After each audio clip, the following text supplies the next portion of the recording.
Hi, welcome back guys. This is your friend, the Silver Fanfics, back with amazing fanfiction. This is the series of What If Deku Becomes Super Saiyan. Now before starting, please give this video a like and subscribe to the channel if you want more videos like this. Now let's get into the fanfic. To say Midoriya was worried about her son would be the very definition of an understatement.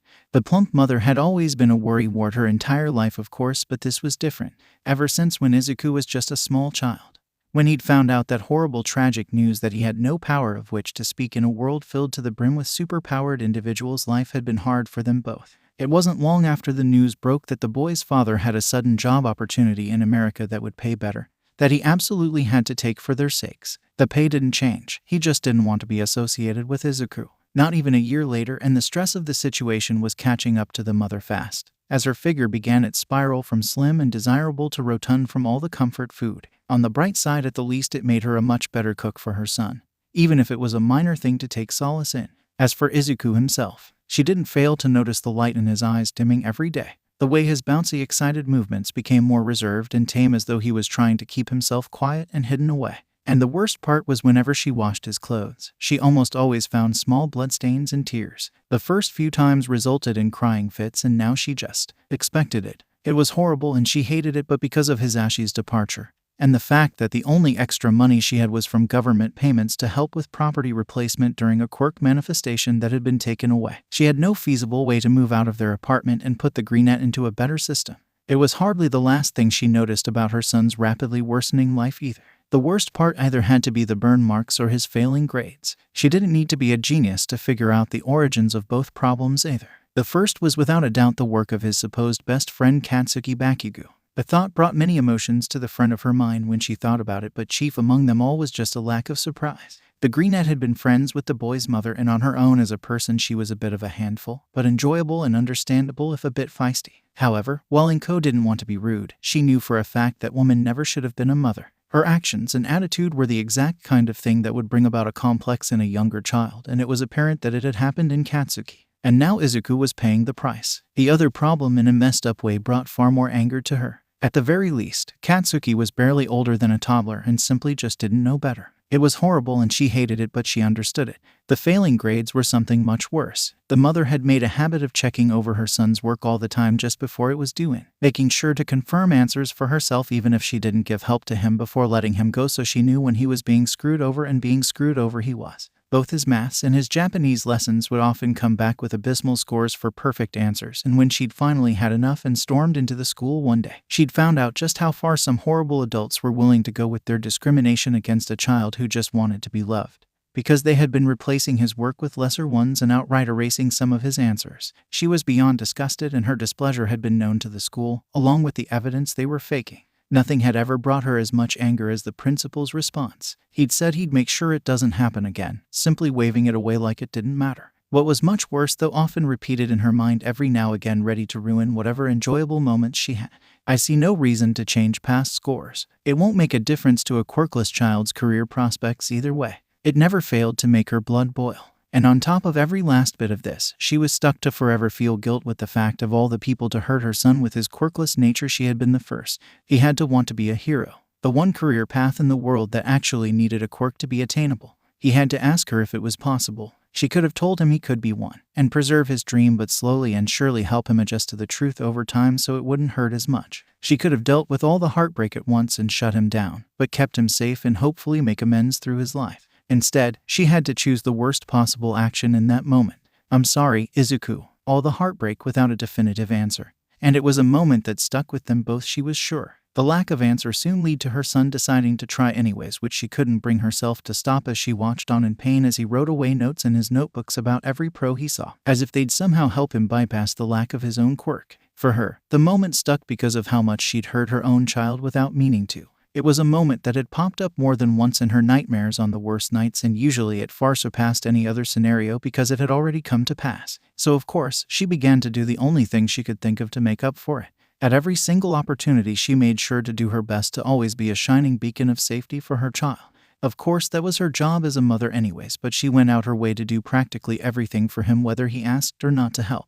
It wasn't for naught, at least, as the effort meant that every day, for the 10 years since he'd been diagnosed, when he returned from school, at the least he would give her a small, if potentially fake, smile. She knew when they were fake. And it was common, but even a fake smile took some energy to maintain. That meant he at least cared enough to try, and sometimes that was all she could really ask for. So when, for what was more or less the first time in an entire decade of effort, her son had walked into the house and she'd hurried from the kitchen as she always did to greet him and let him know what hero news he missed at school. This time, however, there had been two very noticeable differences. The first was that parts of him were covered in slime, like someone had used a quirk she'd never seen before, and much more importantly, he was pretty much completely unresponsive. He'd let out little more than a grunt to her greetings before he collapsed on the couch with a forlorn look. And in that moment, she just knew that whatever was coming next would be hell for at least one of them. "Sweetie," she'd asked, raising a brow in concern as she took a seat beside him, placing a hand on his leg. "Is something the matter?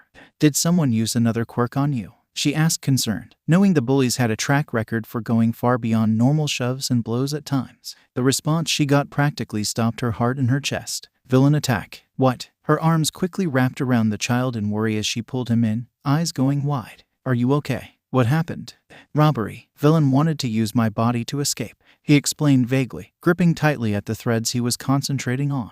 He pulled off his bag slowly, like it took all the energy he had, and he pulled out his book, handing it to her. She gasped as she realized he'd opened it to a page with a specific signature. "All Might saved me. He was in the area chasing the villain and I got to talk with him for a couple of moments." "Sweetie, that's amazing. I know he's one of your favorite heroes," Enko said, happy for him and smiling before she saw the look of utter anguish on his face, and her heart dropped.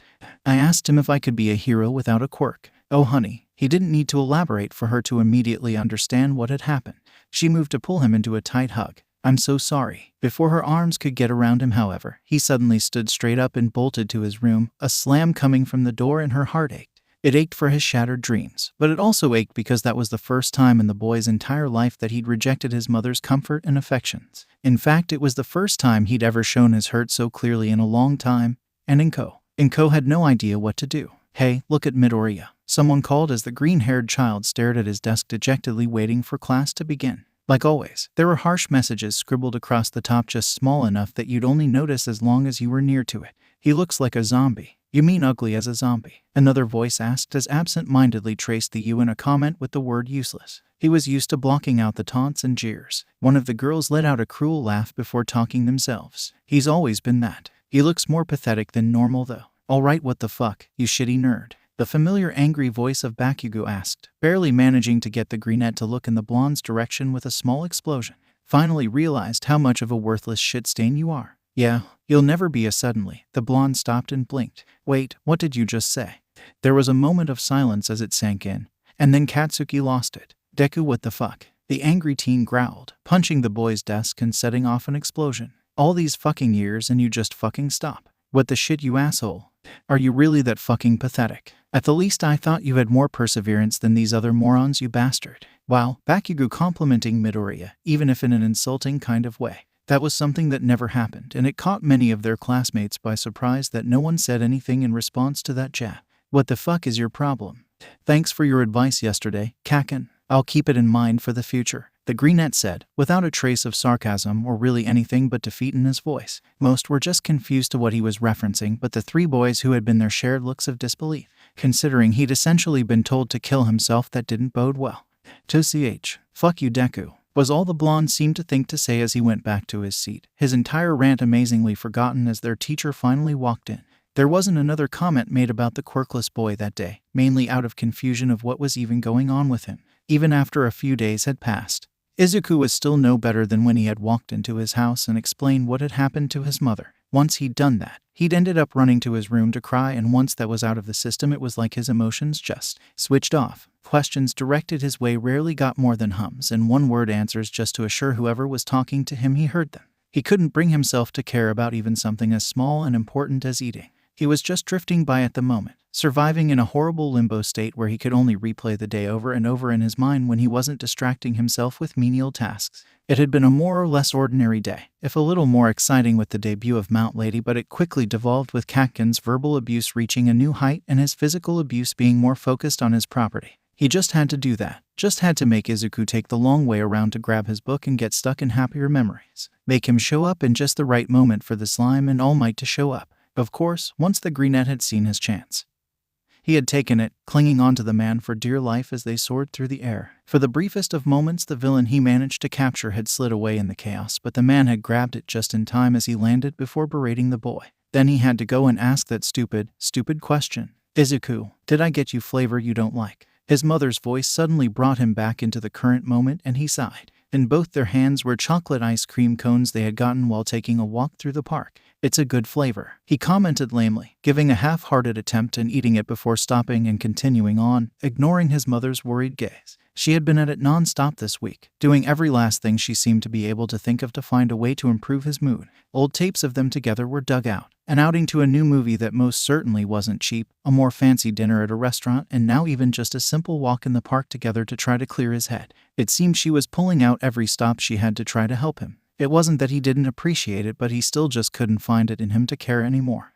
Hang on one moment, sweetie, Inko suddenly requested as she hurried off somewhere. He just nodded and continues to try to work his way through his ice cream at a pace that would make a snail look like it was the fastest creature in the universe. Aunt mind? Of course not. Always got to be willing to lend a hand, even if it's not the usual kind. A gruff voice said, making the greenette look up to see of all people for his mom to have found Death Arms and Mount Lady. So, you're the kid, huh? You're a cute one. The female pro commented with a small smirk, before humming. Hey, and I could have sworn I saw you at my debut.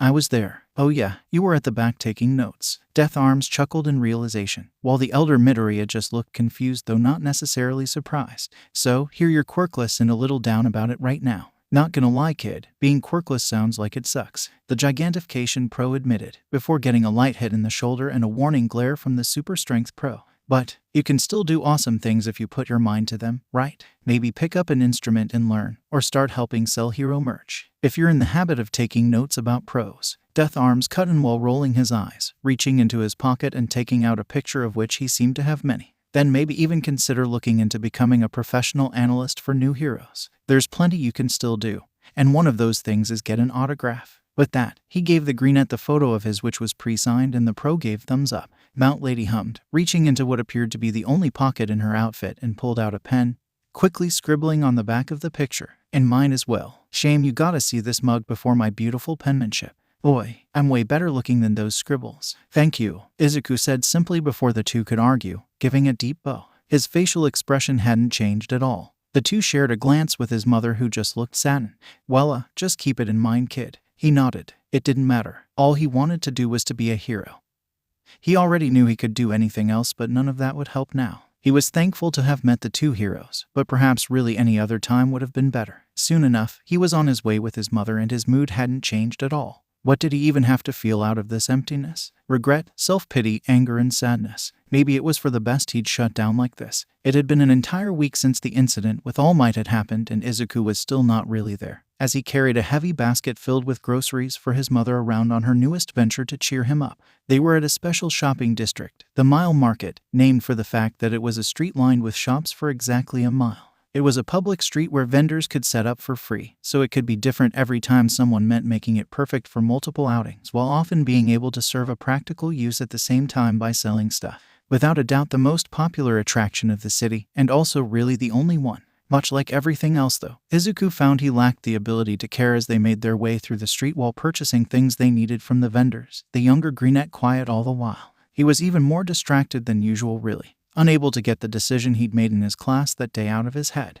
It had been time to finally submit forms for where everyone wanted to go for their high school, and the greenette had his last opportunity to put anything besides UA down just to be safe, to know he had a future, even if not the one he wanted, and instead left it and submitted fully with the knowledge it would more than likely end in nothing but misery for him. Izuku, HM. Inko sighed, stopping and turning to him with sad eyes. Son, we really need to talk about this state of yours. It's not healthy, and I'm really starting to worry about you. She sighed, clenching her fist. I want to help you feel better, but nothing I'm doing is working. Please, if there is anything, just tell me. I can't stand seeing you like this. AGGHHH. A sudden scream grabbed both their attention, and they turned to see a villain storming through the street all of a sudden. Jets of water streaming from his hand and ruining the stalls around him into wreckages and throwing people down. All right, fuckers, get down now, he demanded, and the two greenettes complied immediately. Admittedly, even if it wasn't a positive emotion, Izuku was definitely feeling something now. Worry and fear. This is what you're gonna do. You're gonna give me every last valuable you have, every single bit of money on you, and if you don't, it won't be pretty. No one is going to be handing anything to you, villain." A gruff voice called, and relief flooded the two Midoriyas momentarily as they saw Death Arms and Mount Lady approaching. The later may not have been massively useful in a place like this, but any pro to help was welcome at the moment. This was a terrible decision on your part. A public place such as this is where you chose to attack. They shouldn't have been here. The quirkless boy barely heard the water villain hiss. Then he turned to the two and time froze as their eyes locked. The villain suddenly blasted towards him and his mom, and before he could register what was happening, a spray hit him hard enough to blast him back into a nearby wall and collapse into the ground. "Don't even think about coming near me, you two, or I'll turn the fatty's insides to mush with a pressure wash." The younger Midoriya weakly raised his head as it ached, and his eyes widened with horror as he saw the villain stepping on his mother with a hand to her head, her face betraying her sheer terror. His body shook as the world slowed, and he really realized what he was seeing. His mother, the only person in his life to remain constantly with him, never leaving his side and always doing everything she could, even into this past week, trying to keep him happy. The only family he had, and really only friend for that matter. His own flesh and blood was about to be murdered in front of him. And he was as powerless as ever, unable to do anything. He was so pathetic he couldn't even save his own damn mother. He was just some weak, worthless nerd with nothing to him who was just a punching bag. She was going to die because of exactly what he'd always been told, the fact he was a powerless loser.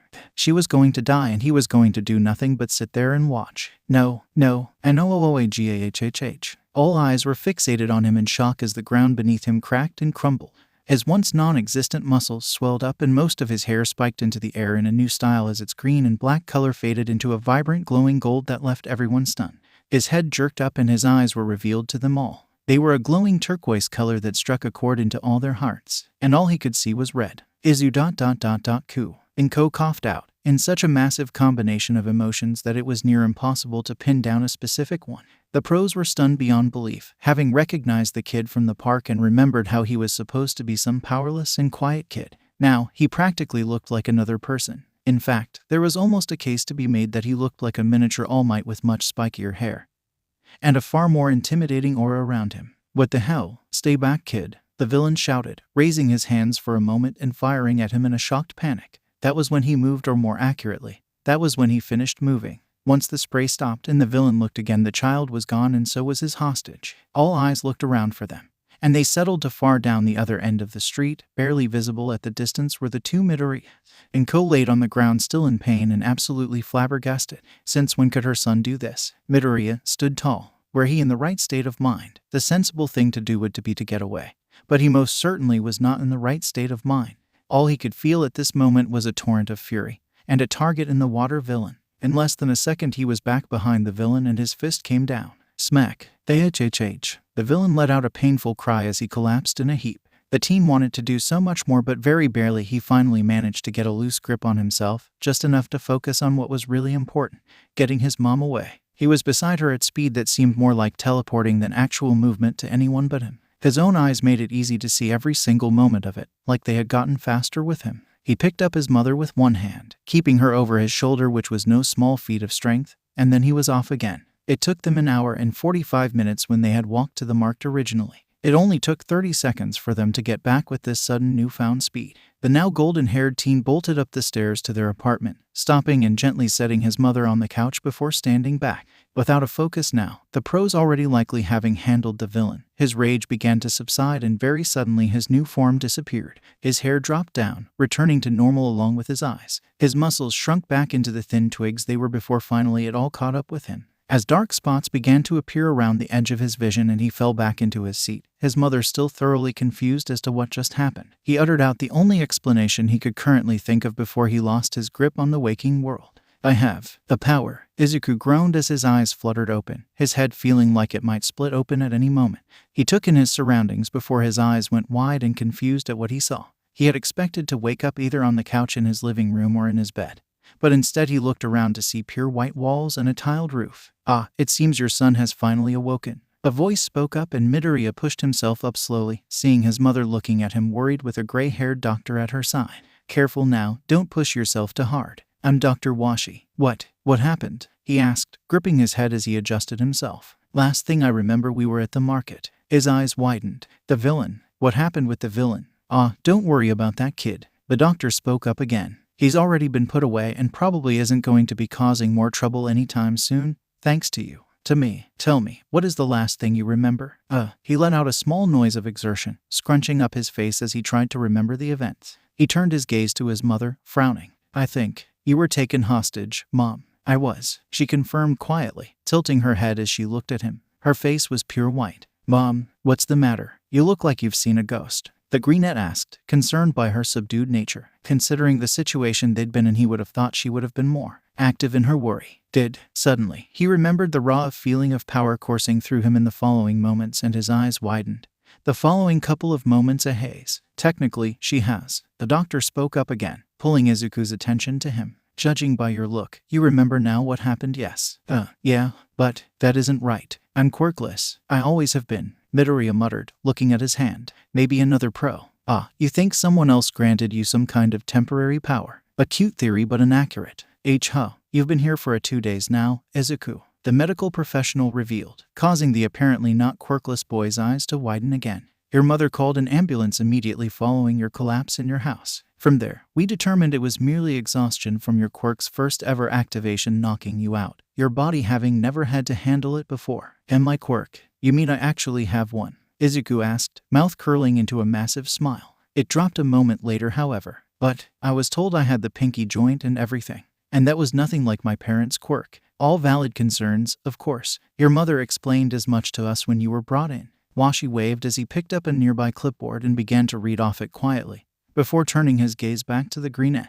His face was serious, and his eyes conveyed quickly that Izuku needed to listen to what was about to be said. We of course had to do some tests to confirm it, and we discovered something very interesting. You do bear all the signs of someone quirkless. So, wait, then I don't have a quirk? That is what one would assume, if they hadn't seen you clearly use some superhuman abilities. So I took it upon myself as a quirk doctor to research for any known quirks that left the body unaltered for any reason, if any at all. Any signs of powerful quirks that would still leave its user mistaken for being quirkless easily. The doctor handed Izuku the clipboard with a heavy sigh. I had to spend my entire last 2 days researching through old quirk registries and such, dating all the way back to the genesis of quirks, but I managed to find exactly 2 records of a quirk exceptionally similar to the one you have described. The genesis, that far back. What is this power? As he thought that, he looked down at the clipboard and saw it had already been named. Quirk, Superstate. Yes, honestly, the biggest hurdle in finding similar quirks was how your mother described it activating.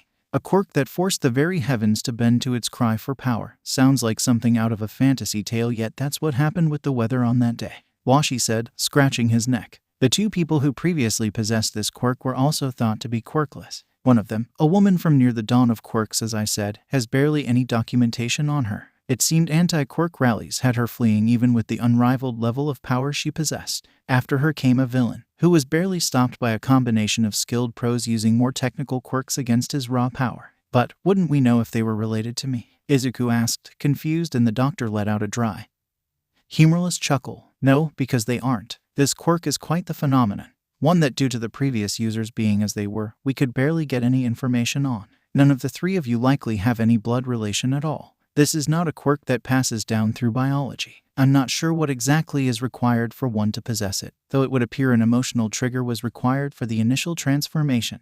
Izuku felt like his entire world was shattering around him. Everything he thought he knew collapsing away into nothing. A part of him tried to laugh it off as ridiculous, but he simply couldn't. He had felt that power, and it was far too real. If you can't tell me a lot about it, what can you tell me? Just some of the basics we picked up by cross-referencing the previous 2 users. The doctor sighed, tapping the clipboard and pulling over the page, revealing a series of stats. Appearance-wise, the user's eyes turn blue and the hair shines with a golden yellow glow, spiking up for reasons unknown. Your muscles swell and expand, providing you with a more fit body to deal with the power. As for what it actually entails, it seems to be a multiplier to certain things such as your strength, speed, stamina, and durability. What matters though is just how much of a multiplier it is. 30 times, Izuku exclaimed in shock, looking at the readings down in front of him. He was good at maths and recalling something as simple as his old results on gym tests with such a power-up in mind.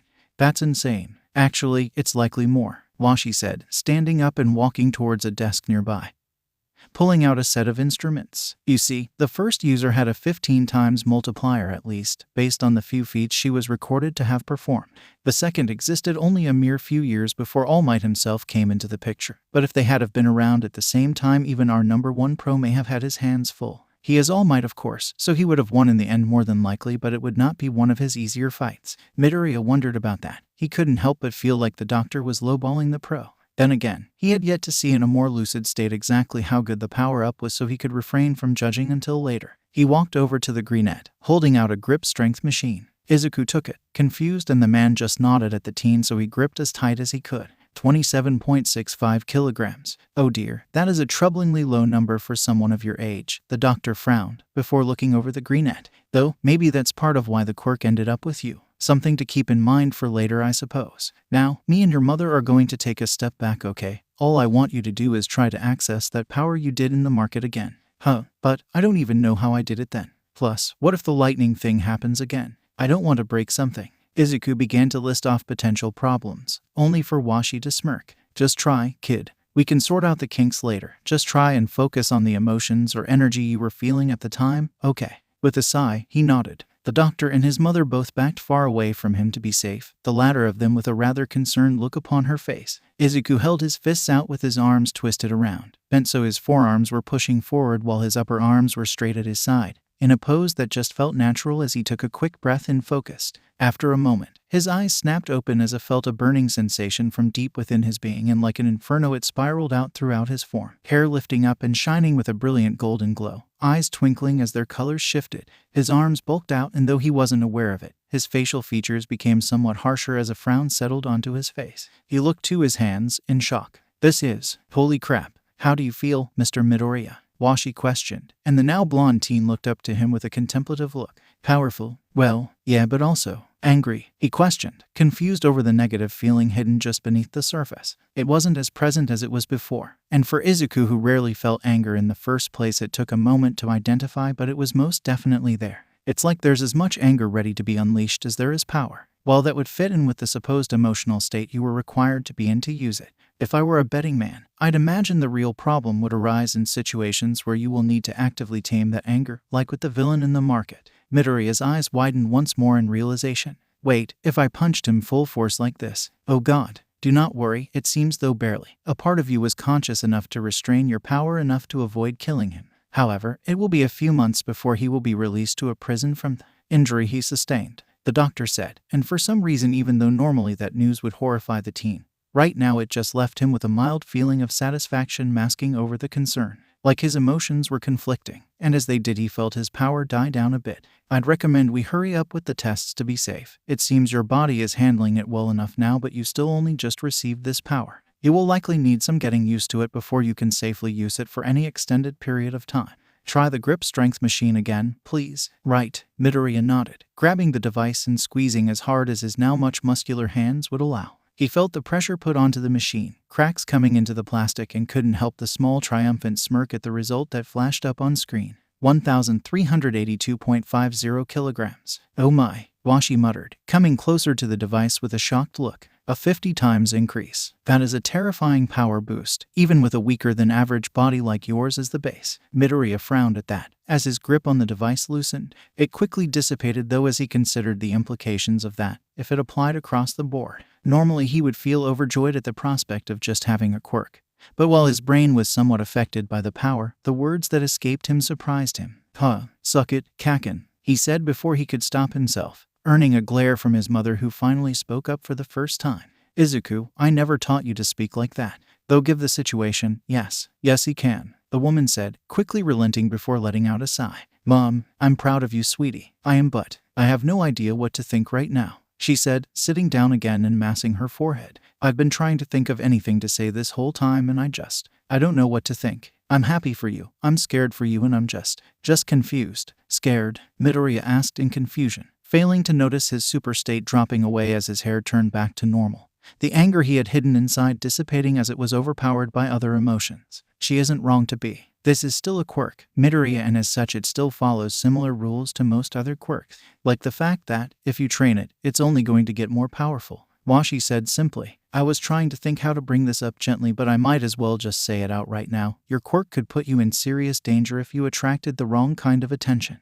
Oh, of course. I finally get my quirk, and of course there is a caveat. I'm not saying you can't use it at all, but simply pick who you use it in front of wisely while training.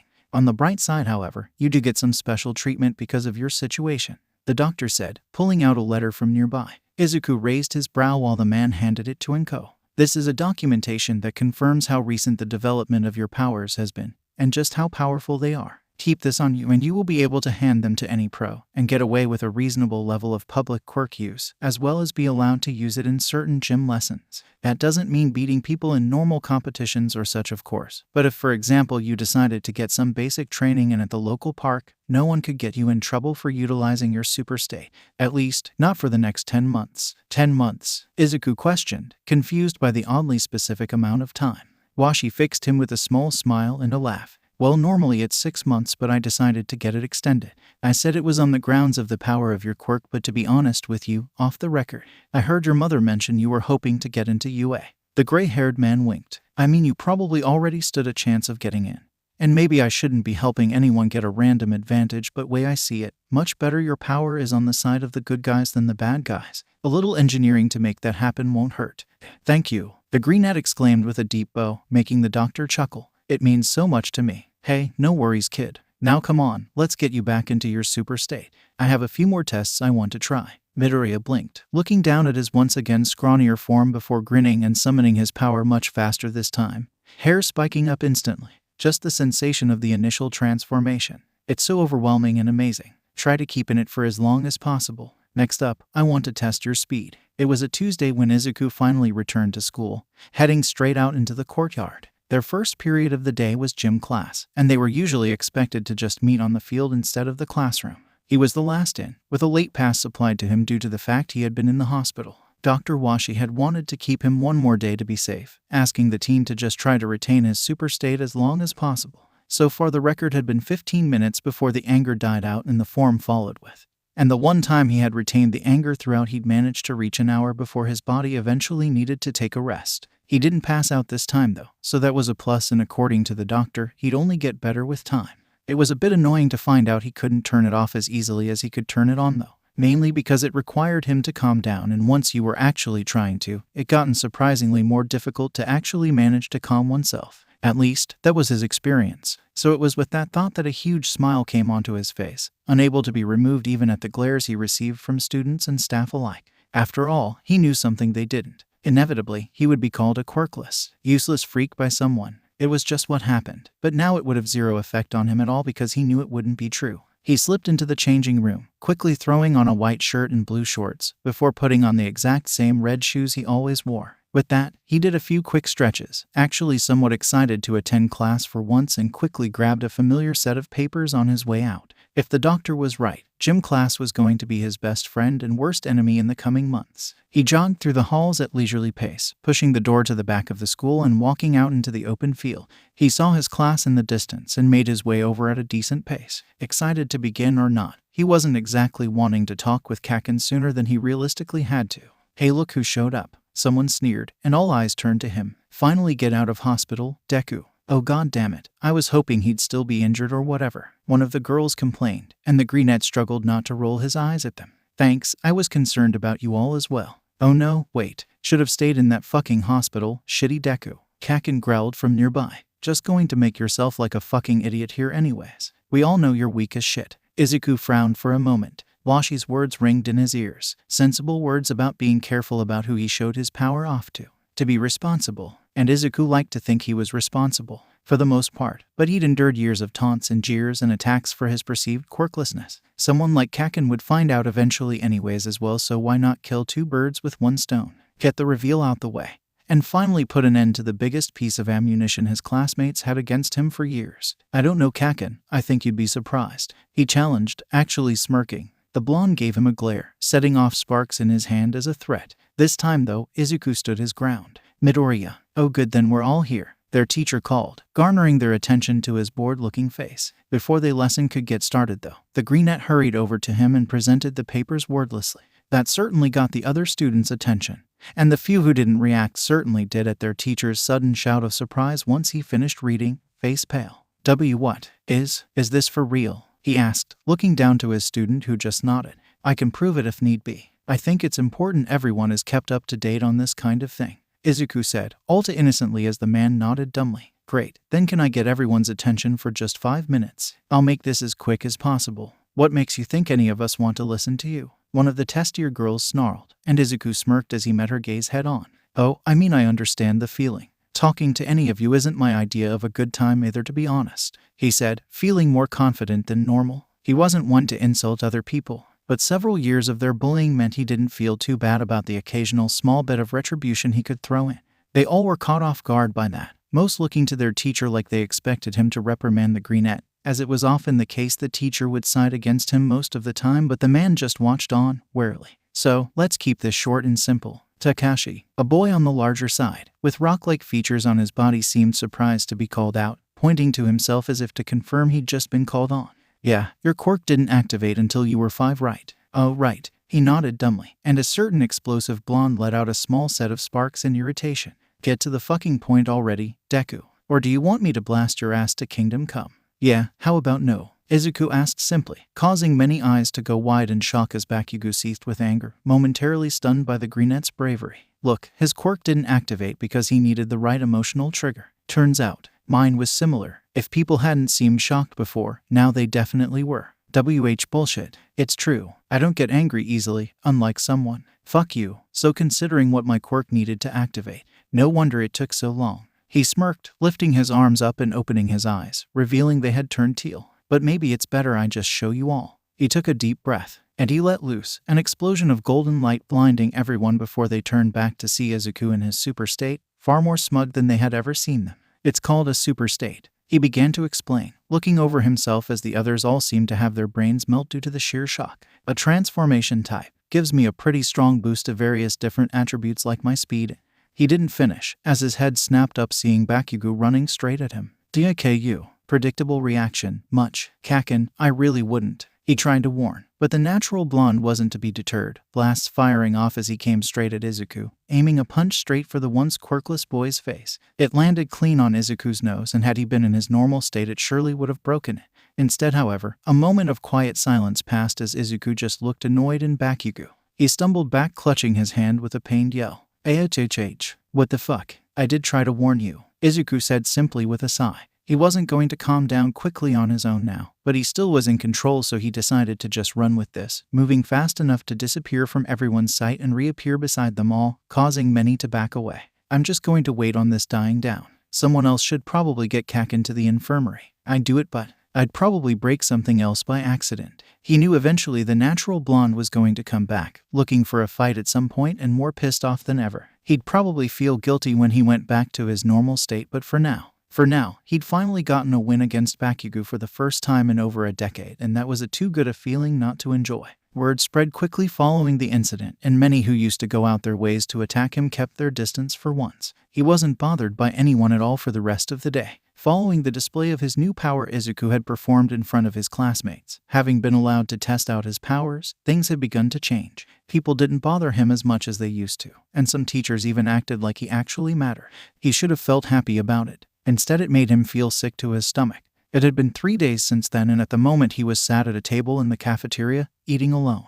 He still occasionally got the odd glare from someone or other, but for the most part no one approached him now. He was fine with that. He'd rather be left to his own devices, especially as right now he needed to think. Kakin had yet to try to take his revenge for the broken hand, just quietly glaring at his once childhood friend all day. Izuku knew it was coming eventually, a fight he would have no choice but to partake in. He could run, of course, but not forever. And that had left him to realize a fact, as he started to make mental preparations for how he could fight back now. He didn't know how to train his quirk, not properly. He'd thought about getting a quirk for so many years, but he thought he knew the limits of quirk inheritance. He had been under the impression that if he did get a quirk, it would be telekinesis or fire breathe or maybe some form of pyrokinesis, maybe even heat attraction. What those all had in common, though, was that they were all technical quirks. They'd require him to get creative to utilize them in hero work effectively, and he had plans on how to train them. Superstate. How could he train something that solely made him a set amount more powerful? Could he increase the multiplier somehow? Would he have to rely on some other method to get stronger? And just where exactly did the multiplier stop? Could he apply it to something other than just his strength and speed? Hey, Midoriya. A red-haired girl with a curvy figure, excessive makeup, and an incredibly fake smile greeted as she sat down near him, biting her lip. Hi Yaraman, he greeted, confused as to her pleasant tone. Of his many bullies at Aldera, she was perhaps the worst after Kakin. After all, there was a reason that many of the students referred to him as a freak, and it wasn't just because he was quirkless. She had been spinning false stories about him to share with her followers for the longest time, and frankly, if there was anyone the Greenette had no patience for nowadays, it was her. The beatings and verbal abuse was one thing. Yaraman's attempts at psychological torture were another. So really, he just wanted her to leave, but because he was raised to be polite, he would at least let her say why she had come to him. I hear you got a new power, the girl said with an infuriating giggle, brushing her hair behind her ear. She pressed her chest forward onto the table, and that pit in the Greenette's stomach appeared again because he was quickly recognizing what she was trying to do. They said it's maybe stronger than Katsuki's, and you get a killer body. I do, and I guess it might be. We've not had a chance to put it to the test yet, was all he let up with an irritated sigh, wanting desperately to stand up and leave. He wasn't good at reading most girls, never had been, but she was different, because she followed a pattern. I was wondering if maybe I could see it, the girl asked, and she was definitely trying to make her breasts more prominent, and had it been anyone else the Greenette would have been flustered, embarrassed, and maybe flattered. It wasn't anyone else though, it was her, and so before he could stop himself, a few choice words slipped from his mouth. I don't know why, but I wanted to believe the best in you and Kakin, so I didn't believe what everyone was saying. But it's true, isn't it? He asked, with an unamused expression. Her face scowled, but she made no move to deny it. You really just flock to whoever the strongest quirk. I don't. Izuku leaned forward himself, meeting her gaze. Did you or did you not bully me all my life? I did. Can I or can I not punch you into space nowadays? You see, can. Then why did you think any of this was a good idea? After that, she stood, and she quickly hurried away to safety. The Greenette just leaned back with a groan, rubbing his face with his hands. A part of him felt guilty for what was essentially making a threat against another person, but another part of him, it just felt gross now following that interaction. Shaking his head with a sigh, he stood and started to leave towards the bathroom. He could maybe get some peace and quiet from the noise to think there at least. It had been a fortnight since he unlocked his Superstate, and still his mind had turned up no real solution to his problem. He had a few ideas, of course, like he knew he'd have to apply for some kind of martial arts class again. He'd tried once before but had been pretty much shunted from every exercise for it being too dangerous until he'd been forced to leave. It wasn't that he couldn't think of potential ways to train. The problem was he had no idea where to start or what would be a waste of time. It was with these frustrations that he found himself throwing rocks across the ocean of Dagaba Beach in thought. He'd texted his mother to let her know he'd be home late, as he wanted the fresh air to think. Though maybe fresh didn't really apply, as he looked to see the mounds and mounds of trash surrounding the beach. The smell was far from pleasant, leaving him to scrunch up his face once he started to focus on it. It's pretty disgusting, right? A gruff voice suddenly asked, making the Greenette jump and whip around to see Death Arms standing there in costume, with a frown and his arms crossed. People get too lazy to bother putting trash where it belongs, so they just dump it into the rivers around the city. The currents bring it back to here, so people can use it for illegal dumping. A few years and we have this. Izuku finished up for the man, sighing as he stood up. An embarrassed frown made its way onto his face. I'm sorry for how I acted at our last meeting, Death Arms. I wasn't in the right state of mind. Don't sweat it, kid. The pro shrugged, walking to stand beside him. We all have bad days, or bad weeks. You had every reason to be upset. But that's changed now, hasn't it? Oh, you were at the mile market, Izuku suddenly realized, before his face began flushing bright red. I am so sorry for the Quirk use. I didn't. A hand on his chest stopped him, and the pro gave him a small but kind smile. Don't. We already got the lowdown from the doctors. It's being written off as a panic-induced hysteria. We're not going to get you in trouble. Oh, thank you, sir, the Greenette said with a relieved sigh, bowing before turning back to look at the ocean. A thought crossed his mind. Sir, can I ask you a question? It might take some time to answer. Shoot, I'm on my break anyways. Death Arms shrugged, curious as to where this was going. Well, my dream's always been to be a pro like you. I want to save as many people as I possibly can. And now I have a way to do that. I want to get into UA. Hi, the Greenette explained, rubbing his hand up and down his arm. I know my quirk is powerful. That much has already been made clear, but UA needs people to be the best of the best, so I need to push myself to be stronger. That's admirable. Never went to UA myself, but I think I can guess what you're asking. You've never had a quirk before, so you don't know what to do or how to train it. Yes, sir. I have a few ideas, but I don't know how to make it stronger. I guess just using it and trying to push the limits, but how do I find challenges that do that? He asked, clenching a fist. The super strength pro sighed, scratching his chin. I mean, I have the paperwork to use my quirk freely for a while to train. What with being a late bloomer and all, but I don't know how. What were your parents' quirk? Death Arms asked, walking to the nearby wall and leaning against it. Minor telekinesis and fire breathe. Ah, so both emitter types then. Yeah, that explains why you're struggling then if that's where your mindset is. The pro said with a smirk, flexing his arm. You're trying to apply the thought process for an emitter quirk like your mom's or a mutant quirk like mine when you're a transformation type. Izuku raised a bow, turning to the muscular man who just grinned. You see, I get where you are coming from. Emitter quirks essentially only exist as they are being used, so the only real way to train them is using them. Mutant quirks, they can't be turned off, so they're always being worked on and made better as they live day to day. But a transformation type, particularly one like yours, it has two things to rely on. There's obviously the power itself, and the new form you have to work with, but do you know what else it needs? Suddenly the greenette jumped to his feet, as if struck by a sudden wave of inspiration. His eyes lit up and Death Arms just smirked as Izuku began to go off on a tangent. I get it. Myself and my Superstate are two different forms, but the Superstate relies on what I already have because it's a multiplier. The doctor said I'm below average, but have started to train my base form. Then the multiplier gives me, while not necessarily changing, will still make me even more powerful. Guess you just needed a little nudge in the right direction. The pro chuckled, walking back to the greenette's side. But I've never actually been the kind of person to work out or that. Always got discouraged. Izuku hummed, watching a bird land atop the trash pile nearby and begin to peck at something in it. I have no idea where to start with something like that. Tell you what, I like you, kid. The pro laughed, reaching into his pocket and pulling out a card which he handed to the scrawny teen. It had the name of a local gym printed out on it with an address and a phone number. I sponsored this gym not too long ago. Finally, at the point in my career I can do that and have it actually matter. I'll give them a call and let them know about you. If you go in, someone should be able to help you start building a training regime. Why you would do that? Thank you so much. It's no problem. After all, heroes are meant to help, right? The pro asked with a more genuine laugh, before turning his own attention to the trash piles again. And you know, I think I have a good way for you to measure your progress as time goes on. Izuku tilted his head confused. There's 20 trash piles on this beach. If you come back every month and time how long it takes you to clean up 2 of them, you should be able to keep track of yourself getting faster, which should also mean you're getting stronger. As well as that, you'd be doing something nice for everyone in the city, which could make it worth it for even more reason. Death Arms explained, pulling out a phone. Come on, I'll time you on these too. I want to see this power in action anyways. Oh, are you sure? Izuku asked, getting a nod. The muscular man held up his phone, showing he was ready to start timing, and the greenette took a deep breath. As soon as you power up, I'll turn on the timer and you just got to put it all against the wall or in nearby bins. And go. Izuku exploded into golden light as his hair spiked up into the familiar golden glow, and he turned, eyes seeing the world almost in slow motion as he rocketed at the mountain. To the outside world, there was nothing more than a golden blur as the trash moved around. The larger items pressed to the wall like Death Arms requested, while various trash cans nearby rapidly began to fill up with smaller items of trash. It wasn't long at all until the piles were completely cleared and the now blonde teen halted in front of the muscular pro, who quickly stopped the timer and read it aloud. 42 seconds. Really impressive, but I'm willing to bet you can do much better with a little practice. Do you have a time limit to this form? Not exactly, sir. As long as I don't run out of energy and hang on to the anger fueling it, I can theoretically hold on to it permanently. Unfortunately, though, the energy thing is unreliable as it drains stamina.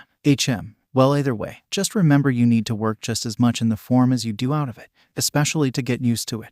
You want your power to be something instinctive to you in the same way crying is to a child or swimming is to a fish. Death Arms smirked, raising his fists. Still got 10 minutes before my break finished. I got one last thing I'm curious about. I want you to fight me. Yeah. Izuku's eyes went wide in surprise, almost dropping his Superstate out of shock. Oh, come on, kid, don't be shy. I can take a beating, it's my job. So come on, try and punch me. Well, if you're sure. He sighed, putting up his own fists, deciding not use his increased speed to stay fair. He launched at Death Arms with a powerful right hook and hit the pro square in the chest. And suddenly there was a speck on the horizon and not a pro in front of him. Crap. He quickly launched forward across the beach, weaving between piles of trash all the way to the other side, where he found the pro splayed out on the ground, groaning. Holy crap, kid. What he normally would have said was some rushed out apology that would be barely intelligible to anyone as he panicked over the state of the man. While he was still concerned here, his superstate was still active and so a different set of words escaped him. I did ask if you were sure, he said, getting a light glare from the pro. Fine, no more holding back then. The muscular man grunted, getting back on his feet and launching at the teen, who barely had time to block in surprise. Two things happened then. Izuku was actually pushed backward, feet dragging through the sand as he flinched, while Death Arms let out a pain cry. Holy shit, that was full strength. What the fuck, kid? Izuku was just silent, holding back as he went for another strike against the pro. However, this time, things quickly began to change now he had a chance to adjust. Death Arms weaved around his powerful attacks, barely and by hairs inches each time, but he was, while rapidly delivering strong punches to the teen and hissing all the while. Isn't this painful for you? Izuku asked as he jumped back, dodging down away from a punch barely. Not using his speed sucked. The super strength pro just smirked. Plus ultra, right. A right hook, a dodge, a sudden grapple that had Izuku thrown over the pro's head. You said you didn't attend UA. Yeah, but if you're going to, then how else are you going to make sure you'll get in? The man asked, coming in for a gut punch that the blonde stopped by grabbing the pro's wrist. Quickly following it up, he began to throw blow after blow into the pro's chest, pushing him back as he slowly increased the power. It was looking to be a complete down until all too suddenly the pro managed to dodge Izuku's final strike flying overhead before suddenly a powerful fist hit him square in the stomach, much more painful than all the previous blows. His hair turned back to normal as he buckled over, hands shooting to his stomach. After a moment of recovering, winded on the ground, a hand entered his field of view and he looked up to see a haggard but smiling Death Arms offering to help him up. Sorry about that, kid. He laughed as Izuku grabbed hold and was pulled to his feet. But that gave me a pretty good idea of where you stand. Not gonna lie, you remind me of a younger me, problems and all. Problems. The greenette coughed, taking a few deep breaths as he massaged his stomach. You got too reliant on pure strength there. I'm more than guilty of that, but strength isn't all there is to fighting. The pro explained, turning and beginning to walk away. Something to think about. I gotta go now. Takes like an hour from here to get back to the agency, and I was supposed to clock right as my break ended.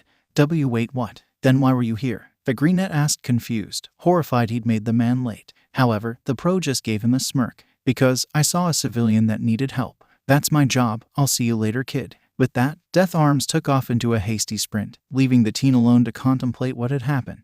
Then he turned to see the trash mounds around the beach, and he smiled despite himself. Once they were all gone, once he was stronger in his normal form, and once he understood the basics of fighting, then he'd be ready for the entrance exam.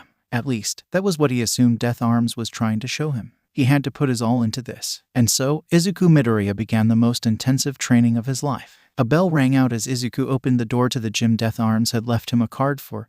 Looking around the room, it had been a few days since he had had his fight on the beach with Death Arms, and now he was finally putting the man's suggestions into motion.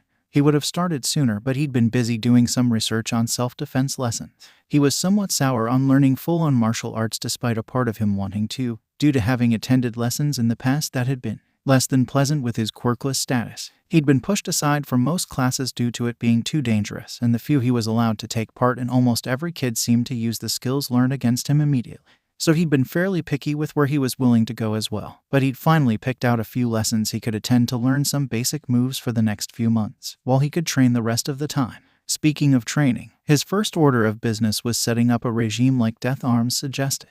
Looking around, he spotted a receptionist nearby who he made his way over to with a smile. Hello and welcome to Planet Ouroboros, I'm Ren Fukui, said the woman behind the rounded wooden desk in a slightly bored voice. She had long, straight pink hair, vibrant blue eyes, a few freckles, and a small tattoo of a star on her cheek. Are you new here or a returning member? New, Izuku said, rubbing the back of his neck and holding out the card Death Arms had given him. Was actually recommended to come here by a pro. Oh, I believe we were told to expect you, the pink-haired woman said, focusing more of her attention on him now she noticed his features. You're the kid Death Arms took an interest in, correct? Yes, miss. The freckled teen nodded, watching Fukui start to type something on the laptop in front of her. He said I should be looking for someone to help me build a training regime.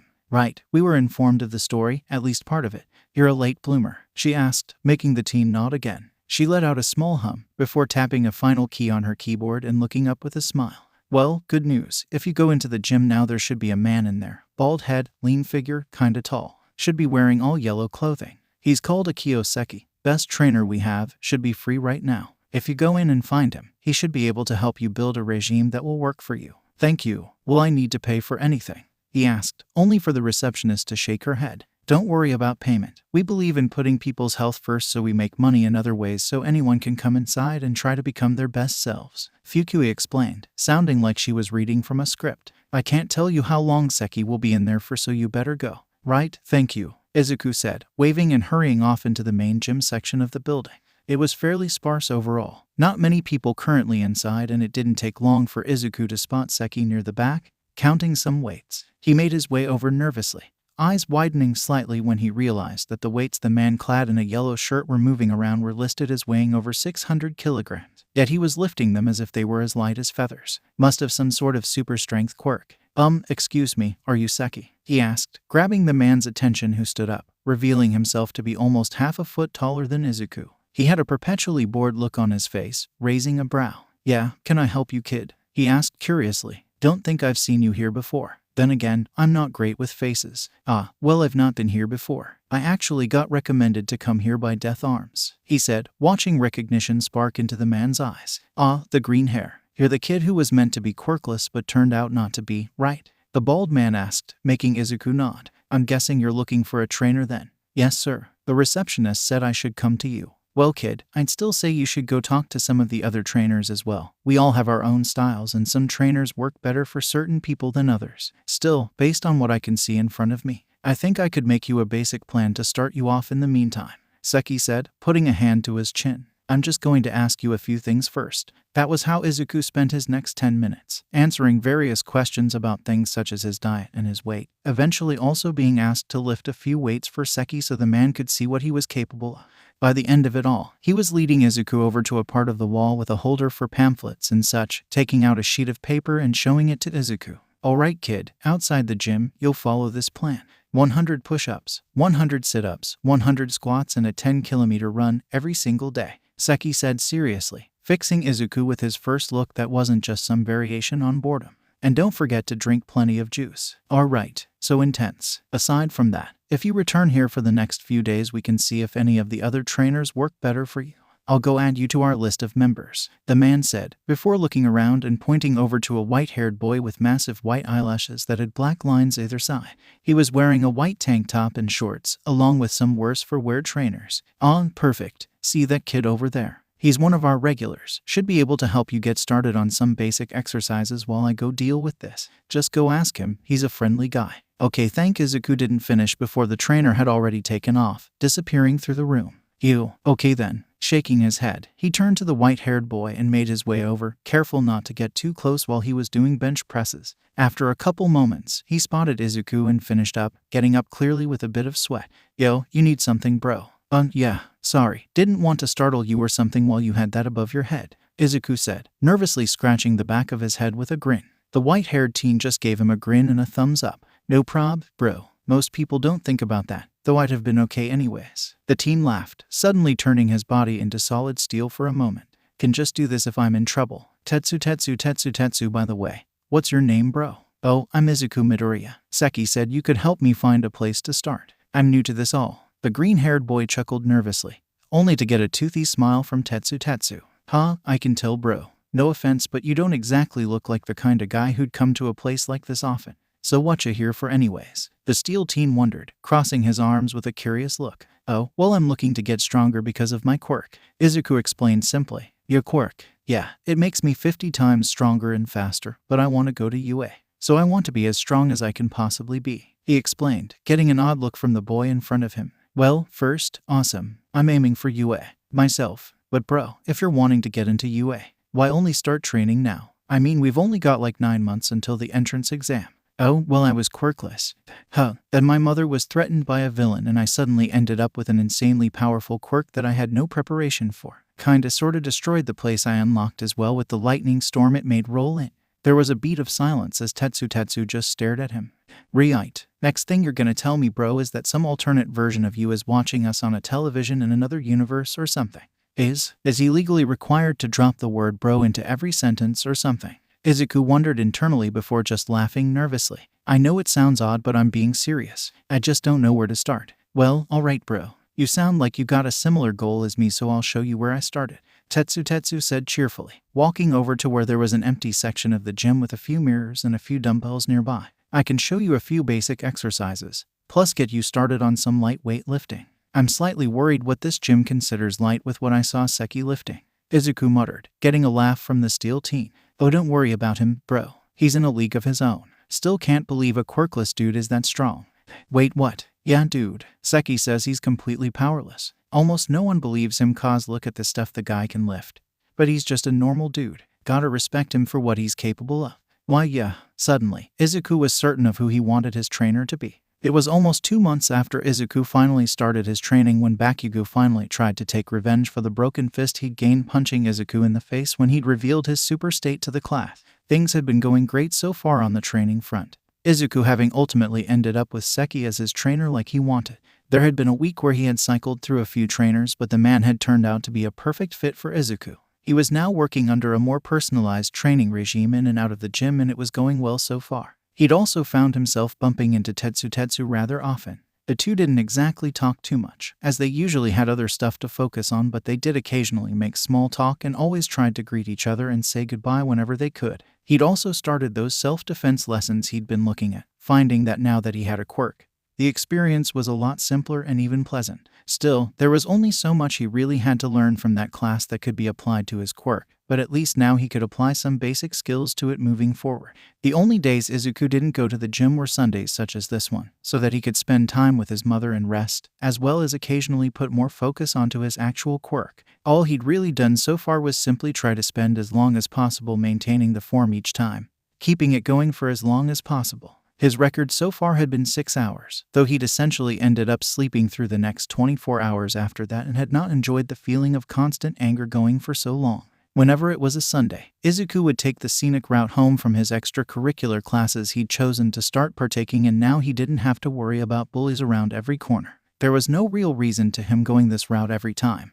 He just enjoyed the tradition of it. He'd walk alongside the forest he and Bakugo and the blonde's other friends used to play in. He tried not to think about that though, choosing to focus on the here and now and consider what else he might be able to try with his super state. He still felt like there was a depth to it he hadn't quite figured out. What bugged him most is he could have sworn the answer was right there just waiting for him to realize it, and yet he couldn't seem to figure it out. Superstate multiplies the user's strength, speed, reflexes, and durability. Why do I feel like something is missing from that? He'd been going over the very basics of the quirk again, trying to find a lead, even a small one he could use. What he hadn't expected, however, as he was debating the idea of trying to train the power in his sleep somehow, was a sudden scream to sound from the forest. "Eii, help." It was clearly a woman, and before he even had time to think about what he was doing, Izuku threw his arms down, a yellow aura enveloping him as his hair turned golden, and he rushed into the forest, weaving between trees in seconds, quickly finding himself rather deep into the forest where the scream had come from. He stopped, coming upon a clearing where there should have been at the least a woman standing there somewhere, but instead, he only found complete emptiness. Well, not complete emptiness, as he noticed down near the base of the trees was a CD player. "Hey wait, why does that look familiar? Isn't that?" Boom. DIKU. The blonde's eyes widened as he whirled around, only to see Bakugo inches from his face with both hands outstretched, glowing before yet another blast was let off. "Oh got him at Kakin." Boom. A massive explosion was let off, trees being uprooted with the force that must have been put out as Izuku found himself blinded by smoke and light. Boom, boom, boom. Izuku felt 3 explosions on his back in rapid succession, swinging his fist behind him to try to knock out Bakugo only to hit the air. Looking around, the muscular teen grimaced as he realized he couldn't see anything through the smoke. "SHOULD and have forgotten your fucking place, Deku." Boom, boom, boom. Izuku could hear his assailant blasting around above him, keeping distance from him. Without any visual feedback, Izuku couldn't intercept him. "He's trying to blind me. Smart." Boom. He whirled around to the last explosion, seeing Bakugo suddenly emerge from the smoke, both hands pushing forward for another massive explosion. Izuku simply stood there and took it to the face with a grin. Boom. If he's doing the same as last time, Izuku whirled around, eyes taking in the world in practically slow motion, watching Bakugo go for the 3 rapid strikes again. This time though, the transformed teen disappeared behind his assaulter, sliding underneath the natural blonde's feet while he was in the air before grabbing Bakugo's leg. He finished the fluid movement with a quick and hard stomp into the ground. That caused all the leaves around to blow away, a few more trees to fall down, and all the smoke to blow away in an instant, along with forming a decently sized crater in the forest floor. Bakugo's body flung upwards for a moment, kept from blasting off only by Izuku holding him, before the Superstate teen then let go for a moment, practically teleporting in front of him, grabbing him by his shirt with a scowl. It was almost the exact reverse of how they used to end up, with the only difference being Bakugo looked angry and disoriented instead of fearful like Izuku used to. Could he have simply knocked Bakugo out then and there? Yes, but with anger still clouding his better judgment and with the fact he'd just been assaulted anyways, making him lack sympathy for the explosion teen at all, Izuku instead glared into his long-time tormentor's eyes and smirked for a moment. He could have simply told Bakugo he lost and been done with it, but he had a better phrasing in mind. You didn't win. With that, Izuku reared back, holding back as much as he could before he gently leaned forward and delivered a simple flick to his assaulter's face. He watched as his childhood friend flew backwards, crashing through two of the only trees still standing and dropping into the river below. The transformed teen rushed over, remembering the area from when they were kids, Bakugo having fallen into this very same river once before from the nearby log. And now he laid in that water again as a teen, barely conscious. Izuku dropped down, looking over him and seeing he was still alive. He picked the explosion teen up and threw him out the water at least, looking over him and confirming the disoriented teen didn't need any immediate treatment. As soon as he was satisfied, he recalled how as a kid he'd offered him a hand out of the river. This time, Izuku just walked away. Using his speed, he quickly got back on track before turning back to normal, walking the rest of the way home. He did at least phone an emergency number once he calmed down, giving them the location of where the explosive teen was just in case, but in the end it didn't really matter. Bakugo was back to school the following Tuesday and for the rest of the months had the sense to keep his distance from Izuku, never bothering him again while they were in middle school. I hope you have been adjusting well to your newly found powers, Dr. Washi asked as he leaned back in his seat, doing a general checkup with Izuku. They'd agreed to do bi-monthly checkups to make sure there were no complications with his newly developed power, and so far this was the second one Izuku had attended. Yeah, I'm starting to get used to keeping it turned on for longer periods of time. Still kinda draining, but now I'm able to keep going for a while without any issues, Izuku said with a smile, leaning back in his seat. Not exactly on topic, but just, it feels so good to finally actually have that. I can imagine. Now then, Washi chuckled, pulling out something from his desk, showing it to Izuku and revealing it to be a form of sorts, along with a pen attached. I took the liberty of making this form, as well as reprinting it a few times over. I'll have you fill it out each time you come back here, see if we noticed any differences in future. I'll give you a moment to fill that one out. Okay, I understand. Izuku nodded, picking up the pen and looking it over. Most of it was a list of basic questions, such as if he'd been noticing any particular side effects or feelings of sickness related to the quirk, how his body is doing when he isn't using the power, if he's discovered anything new or important about the quirk. What caught Izuku's immediate attention though was that the information at the top had already been filled out, putting in his name, age, date of birth, and quirk. However, the last one had something interesting to it. Doctor, did you run out of ink printing this? Izuku asked curiously, even as he began to write down his answers. It says my quirk is just a 50 times multiplier. Is that not accurate? I thought we had established that was what it was. Oh, well yeah, but isn't it supposed to say to speed, strength, durability, and reflexes? Or something similar? Izuku raised a brow, looking up only to see the doctor looking equally confused. I don't believe we ever established those as the only 4 things being enhanced, Washi said simply, surprising Izuku. I believe your quirk energy is also being enhanced, is it not? Would now? The freckled teen tilted his head to the side, making Washi's eyes widen as if struck with a realization. Ah yes, of course, you wouldn't have been informed of quirk energy if you are quirkless. Well, you see, in our bodies everyone with a quirk is producing quirk energy. Even quirkless people produce small quantities of quirk energy in them, the doctor explained, making sure Izuku was still following along before continuing. Usually mutants have more than emitter and transformation types, but they all have some amount of quirk energy that serves to make their quirks function. A quirk to create blizzards from one's hands and a quirk to attain telekinesis, while completely different in function, both work on the exact same kind of quirk energy. As for yourself, have you not noticed the golden energy aura that surrounds you when you use your Superstate? I have, but I always just assumed it was part of the aesthetic of it, Izuku admitted, blushing slightly upon realizing he'd probably missed something incredibly obvious. The otherwise fully physical quirk that relies solely on your, again, physical characteristics. You thought the golden energy aura was a part of that? The gray-haired doctor asked disbelievingly, shaking his head. In my defense, I'm always distracted by the anger while I'm actually using it. You know, I'm usually tired as heck afterwards. Izuku defended himself. So, that's quirk energy. Yes, I believe so. The doctor sighed at his patient, straightening up a little. Due to how your particular quirk works, it would explain why there is an aura of energy around you when you transform, and make sense with how your quirk works as we understand it. There would be nothing for that excess quirk energy to really be put towards if it reached the point where it can't be contained, so it would have no choice but to simply leak out. thus causing an aura. Wait, if that's escaping energy then maybe. Do you think I could try trapping more of it and now that I'm aware of it to try and make my super state stronger? Izuku asked curiously. Well, I mean it could be worth a shot. I still have the grip strength machine if you would wish to test that theory. Yes please, once I finish this form, Izuku said, looking back down and looking over the quirk description again. Then suddenly, a thought struck him. Wait, if it isn't limited to just what I said, could I use the multiplier in other parts of my body? What do you mean? I mean like, if I went super state, instead of making my body stronger, could I make my voice or my hearing stronger? Izuku listed as examples, watching his doctor think. Well, there's not really been any tests done on that. It's certainly within the realm of possibility though, as it shouldn't be too far removed from what your quirk does, Washi said, shrugging in uncertainty. You'll forgive me if I'm not as keen to test the voice theory right now. Izuku did laugh a little at that, glad to focus on something other than having misinterpreted his own power for the past few months. It didn't take him long to finish up and soon he was powering up once more for Washi to test where his regular super state was at the moment. He'd been happy to see that the amount at readout had increased massively, 1,711.5 kg. It seems your base state is most certainly improving then. That is good news. The doctor smiled. Now then, feel free to try out your idea for improving yourself. Izuku nodded, taking a deep breath before focusing on the aura, the feeling of it coming off of him, and started trying to suppress it, trapping more of the energy inside him. As he did so, he felt his shirt rip slightly as his muscles started to bulk up even more than they already had.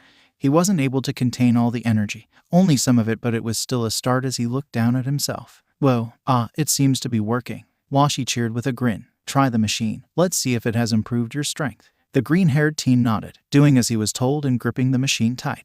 He stopped almost as soon as possible as he felt the handle start to give in beneath him from how hard he was pressing in on it. 2,053.8 kg. Astounding. It's gone from 50 times to 60 times your strength. The gray-haired man chuckled. Have we found Superstate 2.0?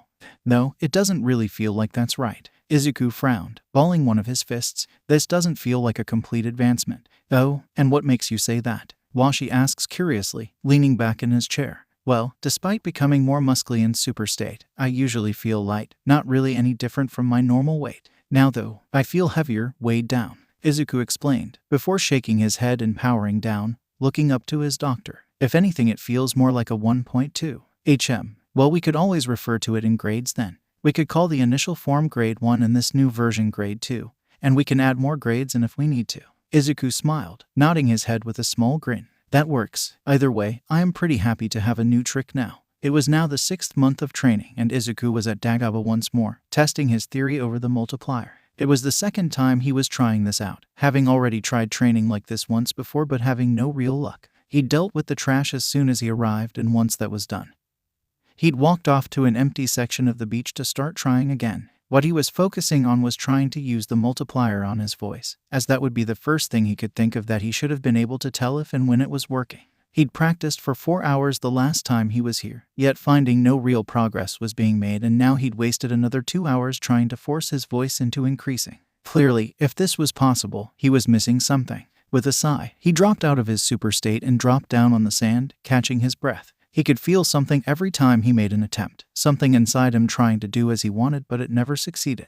He'd thought if he just kept trying harder he could force it out, but clearly that plan of action would bear no fruit. Okay, start over, Izuku. Maybe. What about the things you know the multiplier definitely does affect? He pushed himself up, putting a hand to his chin as he started to mutter. Well, my speed and strength are always equal with one another usually, unless I'm having to hold back because of my opponent being less durable or... Suddenly his eyes widened as a thought struck him. When he held back against Death Arms he wasn't holding everything back.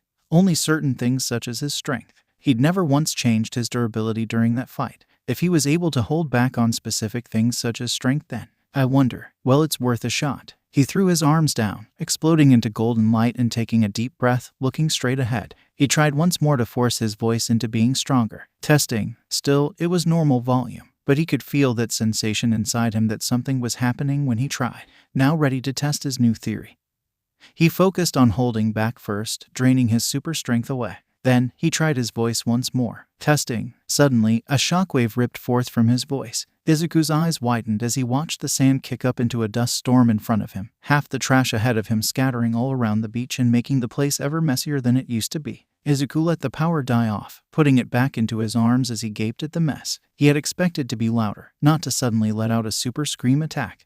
Whoops, what in the actual fuck was that? He heard someone shout from nearby, startled. Yeah, probably shouldn't stick around even if I am allowed to use my quirk. With that thought, he utilized the newfound form he'd discovered at the doctor's, his new 60 times multiplier letting him restore some of the trash mounds faster without being spotted before he blasted off to somewhere safer. Then, he's ended up grinning to himself. He'd found a new way to utilize his superstate. It had finally arrived, the day of the entrance exam. Izuku sat on the train going up to UA. High, a bundle of nervous energy in his seat, excited to take part. He was more than confident he was going to nail it. Yo, bro. Tetsu grinned excitedly upon spotting Izuku on the train, sitting down next to the green-haired boy and holding up his hand for a fist bump, which Izuku gave with a smile of his own. Excited for the exam, dude? Yeah, I really think I'm gonna ace it now, with all my training, Izuku said with a happy grin and a small laugh. What about you? Think you're gonna do good? Oh, I hope so, bro. Feel like I'm the strongest I've ever been in my life. The white-haired teen laughed, flexing an arm. Gonna steal the show. Izuku snorted at the pun, shaking his head. We'll see about that, bro. So bro, did you work out any other moves for your quirk by the way? The steel teen wondered, raising a brow. You worked out that shifting thing, you called it, bro. Multiplier shift. Izuku nodded, confirming the name he'd picked out for the move he'd learned. Still a bit of a work in progress, but I have it if I need it. Also worked out a few tricks to improve myself in general in my super state. Oh yeah, that grade 2 thing, right? Yeah, Izuku smirked. And something else similar, but I'll keep that as a surprise. The two made more small talk as the ride continued, simply asking things such as how the other's family had been or that, Izuku pointedly ignoring Bakugo when the blonde boarded the train. Soon enough, they reached their stop, many students departing from the train. Izuku shared another fist bump with his workout buddy as they wished each other luck before they split apart. After all, Tetsu apparently had a friend also taking the exam he had to find first. It also meant that of the two, Izuku was the first to get to properly take in UA. In person for the first time, walking through the front gate and smiling wide. He was finally here, finally ready with a newfound confidence and power, ready to take on whatever UA could throw at him. Nothing could stop him now.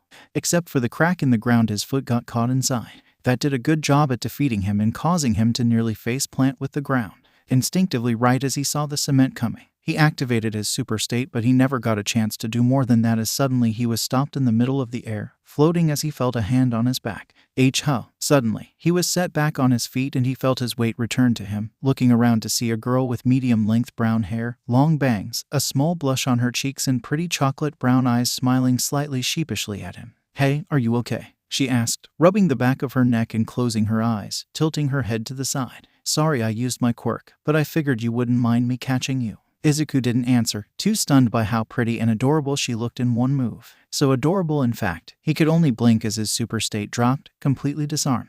TT thank you. He managed to stutter out, blushing slightly. So much for confidence. In his defense, he'd still never really talked to a girl who'd never been a jerk to him before, even if he was more confident than he once was. I'm Achako Uraraka. What's your name? She asked curiously, opening her eyes and tilting her head to the side. Also, what was that gold hair thing, your quirk? Oh, why, yeah. My super state. It was just an instinct to use. Also Izuku Midoriya. He managed to get out, before gritting his teeth and shaking his head slightly. Come on Izuku. You can talk to one person without collapsing. If you can beat Kaken you can talk to a pretty girl, just say thanks. Well, it was nice to meet you. See you inside. The girl suddenly interrupted his thoughts, hurrying off towards the school with a smile on her face. Alright, Izuku trailed off, before slapping himself in the face. Idiot. Shaking his head with a sigh, he continued walking forward with a slightly redder face. He could try to make up for his idiocy and thank her later if he found her again during or after the exam. For now, he should be focusing on the actual exam. It was with that thought that Izuku walked into the building that would help decide his future. Present Mike, a tall blonde pro-hero with spiky hair, a black leather outfit and funky tinted sunglasses, frowned slightly when no one was looking his way as he watched the scene unfolding in his lecture hall. He was one of the teachers at UA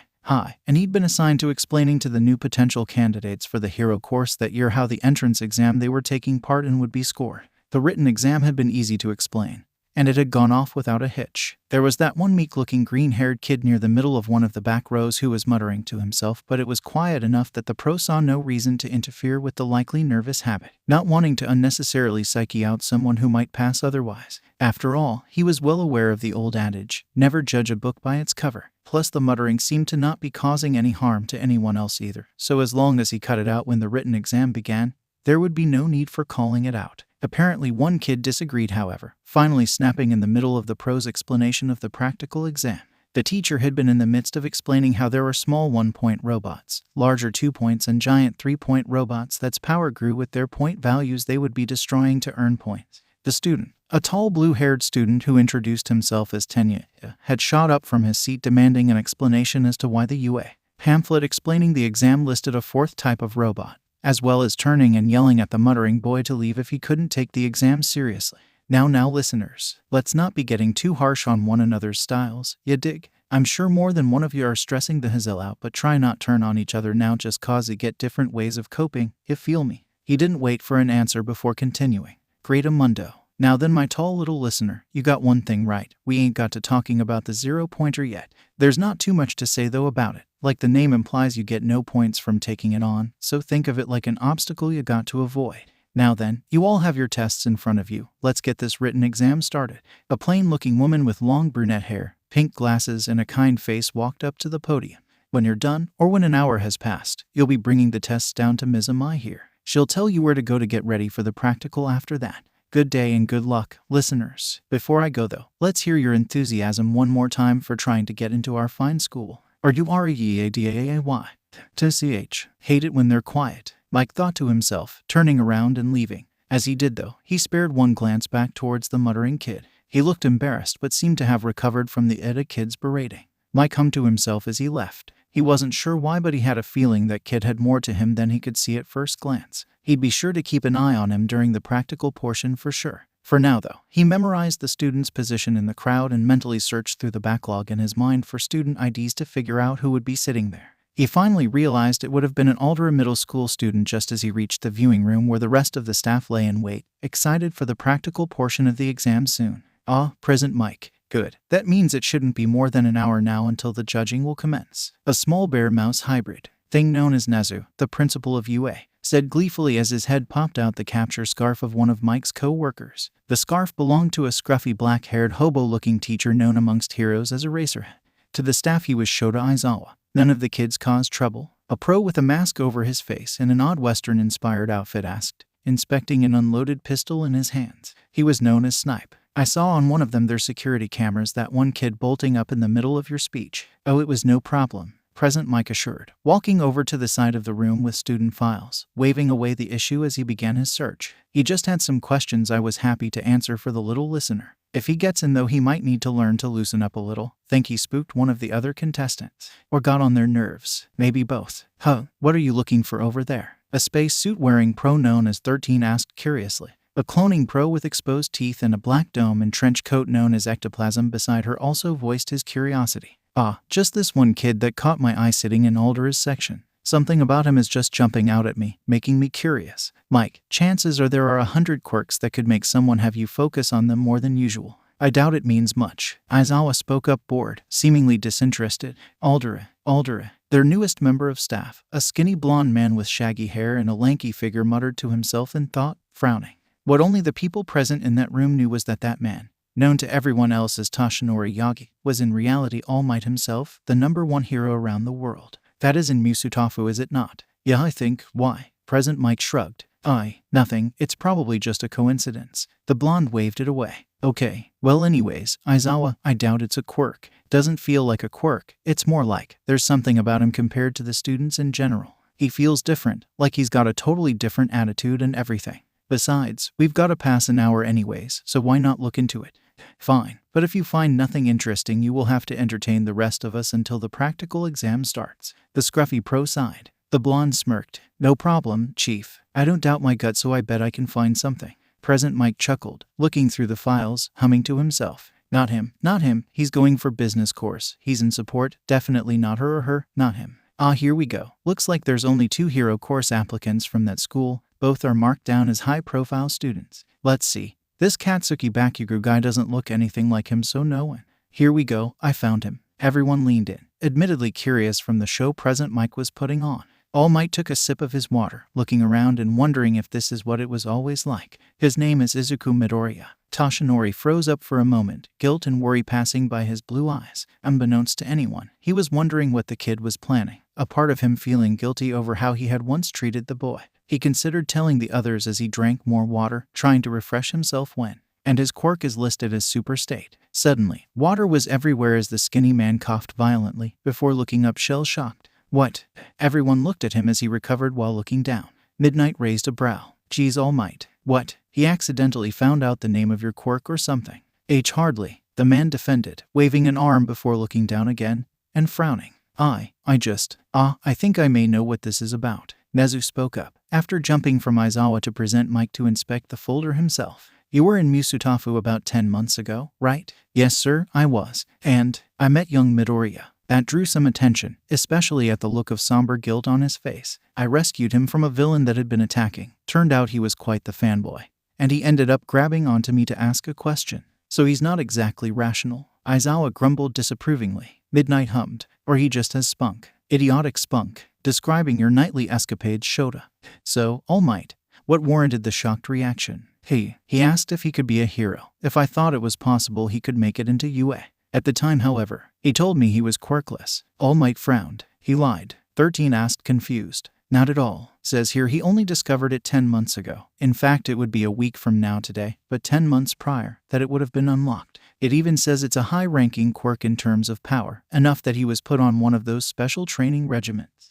So it was a week after I had given my answer. All Might sighed to himself. He shook his head, as a million questions ran through his mind. Did he unlock his quirk because of him? Did he hate him now? Did he resent him for his answer? He was still alive, fortunately, but did the pro make things worse without meaning to? What was a superstate? How strong was it? Why did he still look so meek? Was that his fault? Those questions and a lot more raced past his mind. As he turned his attention to the screen, he would have to keep an eye out for the teenager. If nothing else, at least maybe he could put his own mind a bit more at ease if he saw the boy powering on despite the pro's own stupid decisions in the past. While the rest of the teachers continued to discuss the student, curiosity piqued by his late bloomer status and meek-looking picture, All Might simply sat down, staring blankly forward with a frown as he repeated that fateful day over and over again. He was happy to at least hear the boy's grades had always been, before and after, excellent beyond belief and that he'd been considered a model student.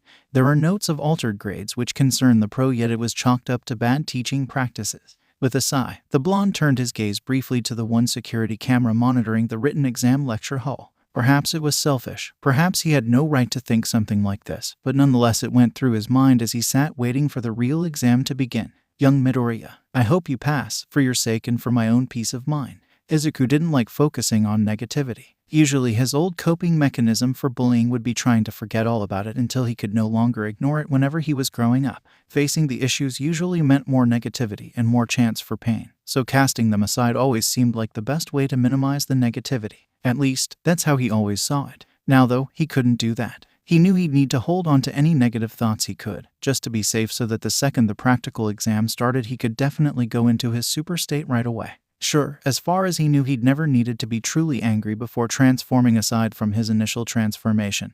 However, he didn't want to take any risks with his only chance to get into UA. So he held on to the incident in his head with the Ida student, gritting his teeth slightly at the embarrassment fresh in his head again as he watched the bus take off. Don't take it seriously, huh? We'll see about that. He began stretching his arms, doing a quick exercise just to make sure his body was limber, loose and ready before he looked around the crowd to see if there was anything he'd need to take note of. A part of him was glad to see his decision of a tracksuit seemed to be pretty common amongst the students. Nothing immediately stood out, however, aside from a security camera he could have sworn was pointed right at him. That was probably just nerves psyching him out though. His eyes went back to the crowd and his slightly annoyed scowl changed to a bright smile suddenly when he spotted a familiar brunette doing simple breathing exercises. Uraraka, great, I can quickly thank her for earlier before we begin. Maybe she. Before he could take many more steps, a heavy hand clamped down on his shoulder. His hair turned lighter, though only barely, floating imperceptibly as he jumped, energy pushing more against him wanting to jump out as an instinctive fight or flight response. But it only took a second to realize it was Bakugo. It couldn't be, he didn't have hands that big and he was at another battle center entirely. His gaze turned. Oh no. It was Ada, towering over the teen with a harsh, disapproving gaze. She looks like she's trying to prepare for the trial ahead. What do you plan to do? Distract her like earlier? Ada asked, voice accusing as his grip tightened. I don't know what you hope to gain by getting in the way of other students, but Izuku's eyes turned teal, his barely contained anger beginning to rise. His superstate was waiting in the wings, ready to come out at any moment, and it was messing with his temperament as well, and the hypocrisy of that accusation didn't help. Excuse you, look what you're doing. Pardon, I just wanted to thank her for something outside like a polite person. Unlike you, I'm not making judgments at first sight and ruthlessly chasing them down. I don't know where you got the idea that I must be some nuisance from, but you're just being a hypocrite. Cause in case you haven't noticed, you're distracting me now and made us cause a scene. So please, look in a mirror before you go accusing me of being a nuisance. If you don't mind now, I'd like to go focus on the test. Maybe I should stand up for myself more often. It actually feels pretty good. With that, Izuku turned and walked forward towards the brunette, who seemed too distracted with the upcoming exam to notice the confrontation that had happened. Or maybe all the muttering students gathered around who did notice were discussing it and other stuff too loudly for Ochako to actually make any of it out. Either way, he was just moments away from finally getting to say thank you when and begin. The doors flew open and everyone looked up to the speakers that announced it. Izuku was the first to register that it had begun, and he sighed, planting himself firmly onto the spot. Well, there are no countdowns in real battles. Go, go, go, go. With that, the rest of the crowd blasted off past Izuku. Ada on his way past gave a curious, confused glance to the green-haired teen but chose not to stop, continuing his march forward. Izuku sighed and pulled up the second-hand watch he'd bought dirt cheap from a pawn shop the day before. He didn't want to bring his actual watch cause he'd probably inevitably break it. 10 seconds, 15, 25, 30, that's probably enough of a head start for the others. Hopefully also means the bots made it out into the streets by now. He sighed, rolling his sleeve back down and pulling up his arms as a golden aura began to surround him. All right, enough waiting. Let's do this. Straight to grade 2. A familiar explosion of golden light enveloped him as he smirked despite the growing anger inside. It was time to show just how far he'd come. In the viewing area, each teacher was assigned to looking at different monitors, but All Might, being the newest teacher, was not yet tasked with such a responsibility. So he chose to turn him full attention to the boy whose dream he crushed so long ago, eager and curious to see just what exactly his surprise quirk was. Mike watched beside him, being one of the only other 2 teachers not assigned to watching specific monitors, and if you kept an eye on the others, you could even notice them sneaking curious glances every now and then. The little listener isn't moving, Mike asked, confused. You think that's got to do with his quirk? I doubt it. Nezu spoke up from nearby. Nezu was busy reading over a most in-depth file on the student as his curiosity had been piqued by the vague nature of the first file's description of the teen's quirk. None of the staff liked the chaotic grin growing on the principal's face. He looked up as the feral grin grew even more. In fact, I believe that is him preparing to use it now. All eyes turned to the screen, curious as the green-haired Aldera student raised his arms, hair starting to float into the air as a golden energy noticeably started to form around him. It was mystical to watch, and then the explosion of golden light came. In an instant the teen bulked up in size, gaining a solid 5 inches as his hair spiked up, and he briefly looked into the camera, teal eyes glinting in the lightning with raw, unadulterated power that made even seasoned pros shudder from how it seemed to radiate off him even through the recording.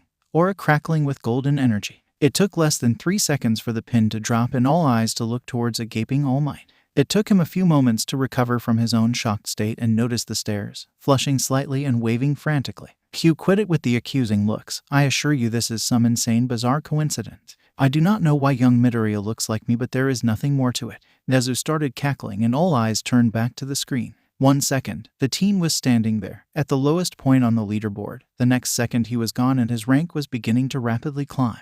Izuku wasted no time once he transformed, taking one quick breath to reaffirm his plan in his mind before zipping off into the area, bolting around a corner and beginning a preliminary scan of the area. It had taken quite a while for the teen to truly get used to the super speed aspect of his quirk, and even now he was hardly a master of it, but he was starting to understand it better. In the early days of his quirk, his mind was so out of sync with his speed despite his enhanced reflexes that he never had time to register his own movements before they were finished, feeling more like he was jolting into places than anything. He could instinctively perform actions at those speeds, but he wouldn't even know for sure he'd done them until it was over and he saw the results, only getting flashes of memories after the fact at best. As time passed though, his reflexes and reaction time grew to be more in sync with what he was doing, eventually able to see faster, which ironically meant everything was slower. He knew that was the point. It always amused him. Faster equaled slower when it came to perception. Still, by now he'd gotten under control enough that to him it felt as though he was sprinting perhaps a bit faster than any normal quirkless human could, but not enough that he couldn't keep up with the speed while everyone else around him appeared to be moving in slow motion. He passed by one brown-haired kid who was jumping over a railing, still ascending. It wasn't like he'd frozen, but he looked less like he was actually jumping and more as though he was slowly hovering into the air. Izuku continued on without regard, knowing he could focus on the odd details of the slowed-down world at a different, more appropriate time. He rounded a corner and saw exactly what he needed, a gathering of undisturbed villains' bots. Izuku picked up the pace, and in less than a second he was punching straight through the nearest two-pointer, tearing through its chest plating and making it explode in his face as the chassis was thrown down the road, stopping just short of a building. Izuku grinned, blasting out of the smoke unharmed as he grabbed the wheel of a three-pointer, gently lifting it up with ease to grab the underside and punching straight through it, pulling out the wires and making it deactivate before he used its metallic corpse as a weapon against its robotic brethren, knocking a one-pointer's upper section clean off of it as he began twirling on the heels of his feet, destroying multiple robots in quick succession, finally throwing the robotic remains off into the stratosphere, having no place else to put it with all the momentum gained. Only two one-pointer villain bots remained. Izuku decided to humor one and briefly dropped back into real time for just 2 seconds. The villain bot beeped in recognition, trying to punch him only for him to block, the robot tearing its metal appendage clean off against the solid mass of Izuku's arm. The second it did, Izuku went back into his slowed-down perception of time, casually turning and walking up to the metal arm. Before clambering atop the robot, he tore it off and driving its chest, jumping off and finally going for the last one-pointer, using the arm like a baseball bat to launch the villain bot into upper atmosphere. Izuku took a moment to appreciate his handiwork with a smile before continuing on. I'll have a better chance of spotting clusters of villains from the rooftops. So with that thought, he leapt up into the sky, managing to clear several buildings at once before landing on one, looking all around to see multiple clusters. He cracked his knuckles, making a plan of action. North cluster seems the biggest, probably the best one to deal with. Southeast is closest, west seems to have the most three-pointers, so then he stopped when he noticed one last cluster in the distance on a destroyed bridge, slowly falling off. That wasn't too surprising. He doubted the villain bots were actually that smart if they wanted to mass-produce them for these kinds of exercises, but he was made to pause noticing a white-haired floating girl who hadn't seemed to notice the falling bots just above her as she floated into the tunnel. He shot off in that direction first, making it there easily, jumping lightly at the last moment and driving a kick straight through the first robot that tore it in half, before jumping up for the next two, using his hands to steady himself on the broken bot now beneath him as he drove his feet into the other two bots above, sending their now exploding carcasses through the concrete of the broken road above and causing a chain reaction that took out the rest above. Finally, he dropped down and grabbed the floating girl, pulling her out the way of any falling debris quickly. She probably hadn't even had time to register her movement yet as he rounded the corner and spotted a cluster of one-pointers that he left her near but not in front of, so she could get some points for herself. He may be trying to get into the school, but that didn't mean he had to screw over the competition all the time.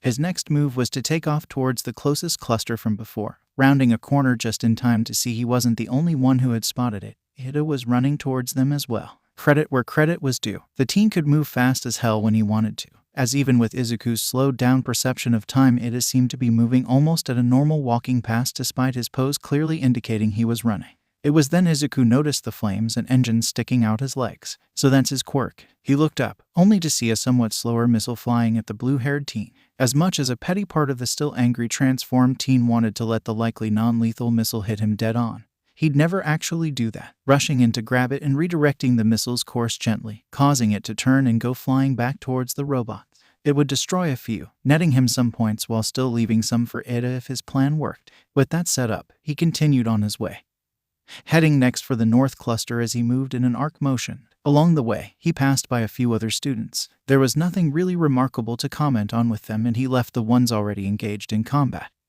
if they didn't look like they were in actual danger to their own devices. The only thing he did on the way there at all was spot one kid getting pushed dangerously close to a broken railing on some high upstairs in a one-on-one fight with a one-pointer. Izuku had grabbed a stop sign from nearby, uprooting it out the ground and aiming it, throwing it like a javelin with enough force and speed that Izuku was actually able to see it pierce the robot in his slowed version of the world. It was an understatement to say it was satisfying, and it gave Izuku an idea as he followed after the makeshift javelin. Pulling it out the wall it got stuck in and taking to the sky again. High enough he could see both the large north cluster which was slowly beginning to disperse and the 3-point cluster in the distance. He took a quick breath and then karate chopped the stop sign into 3 separate pieces, quickly grabbing each one and launching them into the pack of 3-pointers. The distant explosions he could already see forming were incredibly satisfying. He couldn't waste time focusing on that, however, landing on the ground and bolting off again towards the large cluster of villain bots. He was turning the final corner when he suddenly caught sight of Uraraka in the street, hands on her knees as she seemingly panted heavily. There were 3 villain bot remains around her which Izuku assumed she must have floated and let drop. He could only imagine how tiring that would be if she had a weight limit. He didn't have time to stop and chat due to his plan, but he did make sure to pass by her ears, slowing down for a moment just enough to pass on a message of encouragement. "You're doing great, keep going." He couldn't stop to check if it helped, but he was hopeful it did, finally making it to the cluster of villain bots. He paused, taking a deep breath before shifting all his strength multiplier into his mouth. "Not gonna use the voice again, learned my lesson last time. Using that without practicing more would probably kill people with the noise. So if I can't talk." He took a deep breath before blowing so hard that a heavy gust of wind far stronger than it had any right to be appeared, sweeping the entire swarm of villains off their feet. Once they were being pushed back, Izuku decided to end it. Should be close to the score I wanted by now, so he ran straight forward, jumping onto the first villain bot. And to any onlookers, it would seem as though every robot suddenly shut down one by one rapidly in succession as Izuku made his way through each of their internal wiring carefully, before finally blowing up the last one and causing a chain reaction. He made sure to stop any debris from flying through any windows to be safe and kept everyone away from the blast until it was done. Finally satisfied, he ran to the tallest building he could find with a big smile and leapt atop it, sitting on the ledge and letting the world go back to normal. He was certain he was set for points, so he felt he'd earn a break to indulge in a hobby and watch the other students, observing their quirks. After all, for all he knew he'd be working together with them one day. 10 seconds. Over 100 combat points. In 10 seconds, Snipe muttered, eye twitching under his mask at the insanity of the claim. Yet they'd seen it all. That may be one of the fastest high scores ever achieved. And more than that, one can't forget the power he displayed if you kept track throughout of the destruction. Midnight muttered, biting her lips as she watched. All Might was having some difficulty processing this revelation. His mouth hung open yet again, unable to close as his eyes stared blankly on, no longer registering anything. His internal thoughts, however, Nana, help. At least he was still able to think at all. He is quite the challenger, Nezu shouted gleefully. If he keeps this up though, at this rate there will be no villains left for the other students. Yeah, we need to distract him somehow, keep him from hogging the fun from the others. A muscular gray-haired teacher in a red jumpsuit, Vlad King, spoke up thoughtfully. Perhaps. Do you think we should bring it out early? We'd risk scaring the other competitors early if we did. 13 pointed out. We also risk not having any other competitor with meaningful scores if we don't. Vlad King shot back. Nezu finally spoke up with a hum. I remind you that the 0-pointer was in part always meant to test the nerve and mettle of our potential students.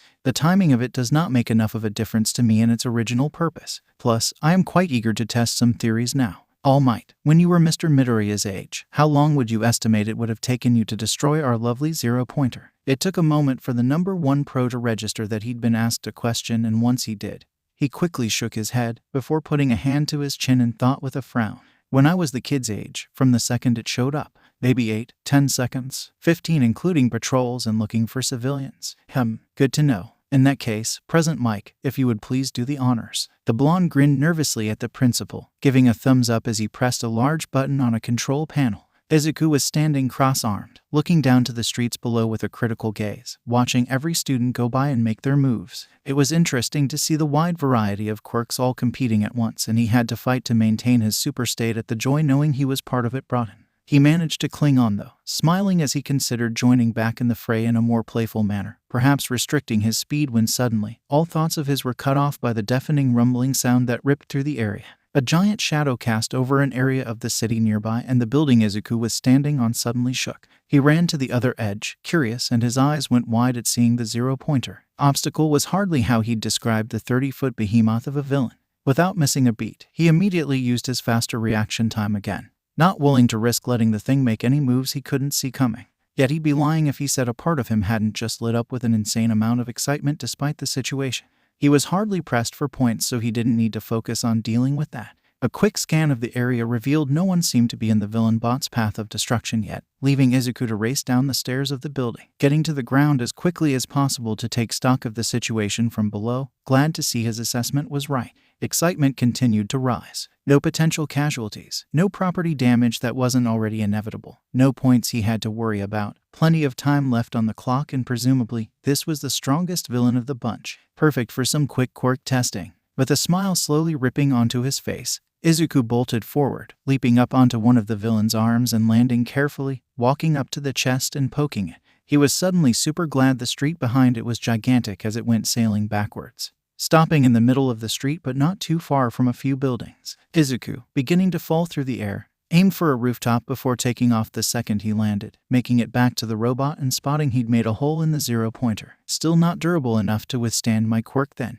It's still not registered me yet either, so it's not that fast. That's a shame. I was kinda hoping I could have some fun with it. Oh well, it's not in a safe zone anymore anyways. Somewhat disappointed, he made his way up to the head of the villain bot, getting into position. Then, he flicked the robotic head with all his might and watched it tear clean off, sailing into the distance. He then turned his attention down to the body, jumping down to the ground and turning back, winding up an uppercut and punching the body hard enough to shatter it into pieces as it flew upwards. Well, most of it did, but one panel near the bottom. It flew outwards, straight towards an open section of a building ahead. A quick glance revealed a student in a red tracksuit with a manga-style speech bubble for a head. He was fighting some villain bots who had his back turned to the street. The metal panel of the villain bot was soaring through the air right at him because of Izuku. With a guilty grimace just beforehand, the golden-haired teen ran as fast he was physically capable down the street to deal with his mistake despite it being massively overcompensating as he felt guilty. He jumped up onto the ledge, letting his perception of time go back to normal as the metal panel came flying in. Izuku hit it full force, practically turning the plating to dust as its remains shot back into the opposite direction fast enough it teared apart completely. Huh, the manga bubble student turned, noticing the new arrival. Wow, where did you come from? Oh, don't mind me. Sorry about the metal panel that came flying this way. Was just making sure I didn't accidentally hit you with it. Good luck. I'm sure you can get a ton of points, Izuku said, before taking off, leaving a very confused student behind.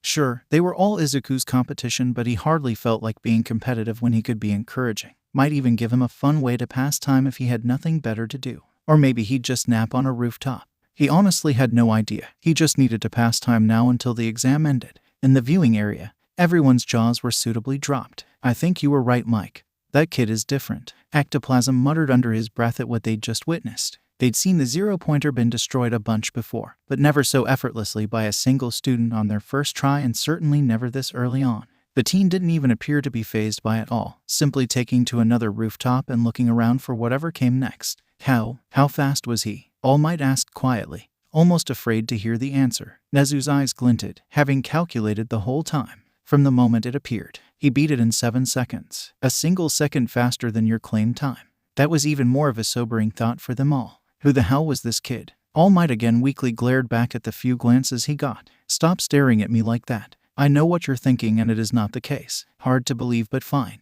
Aizawa grunted, crossing his arms. How do we halt him now? Well, we could. Vlad King offered so very helpfully. I don't think we have to. Midnight suddenly spoke up, pointing at the scene, and they all looked to see the teen was now just resting atop one of the buildings, once again watching but not acting. I think he's just waiting now.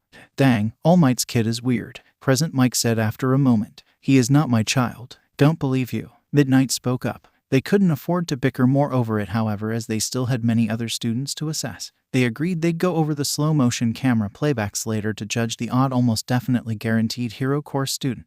He probably wasn't likely to do anything else anyways. The teachers were almost correct. Certainly villain-wise, Izuku was done for the day, but that didn't mean he didn't have nothing else to do. Near the end of the exam, he had spotted Ochako again and gotten conflicted over whether he should actually talk to her during the exam.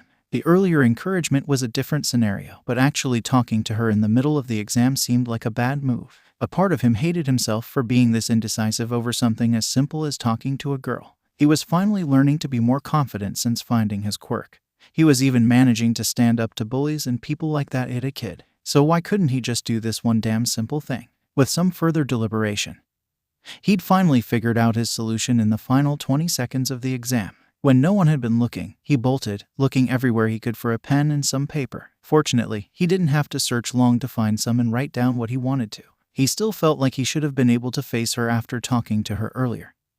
But if his brain wanted to be a dick, then he'd just go about it another way. When Present Mike had finally called out that the exam was finished, Izuku had used Superstate speed one last time to put the note into Achako's hand where she'll definitely find it in time and left to prepare. When Achako read it, she'd find a simple message. Hey, it's the green-haired kid from earlier. Izuku, I didn't get a chance to thank you properly despite really trying and didn't get a chance to talk before the exam. Now it's over though. If you're not rushing to go anywhere, I saw a cafe near the train station on the way in.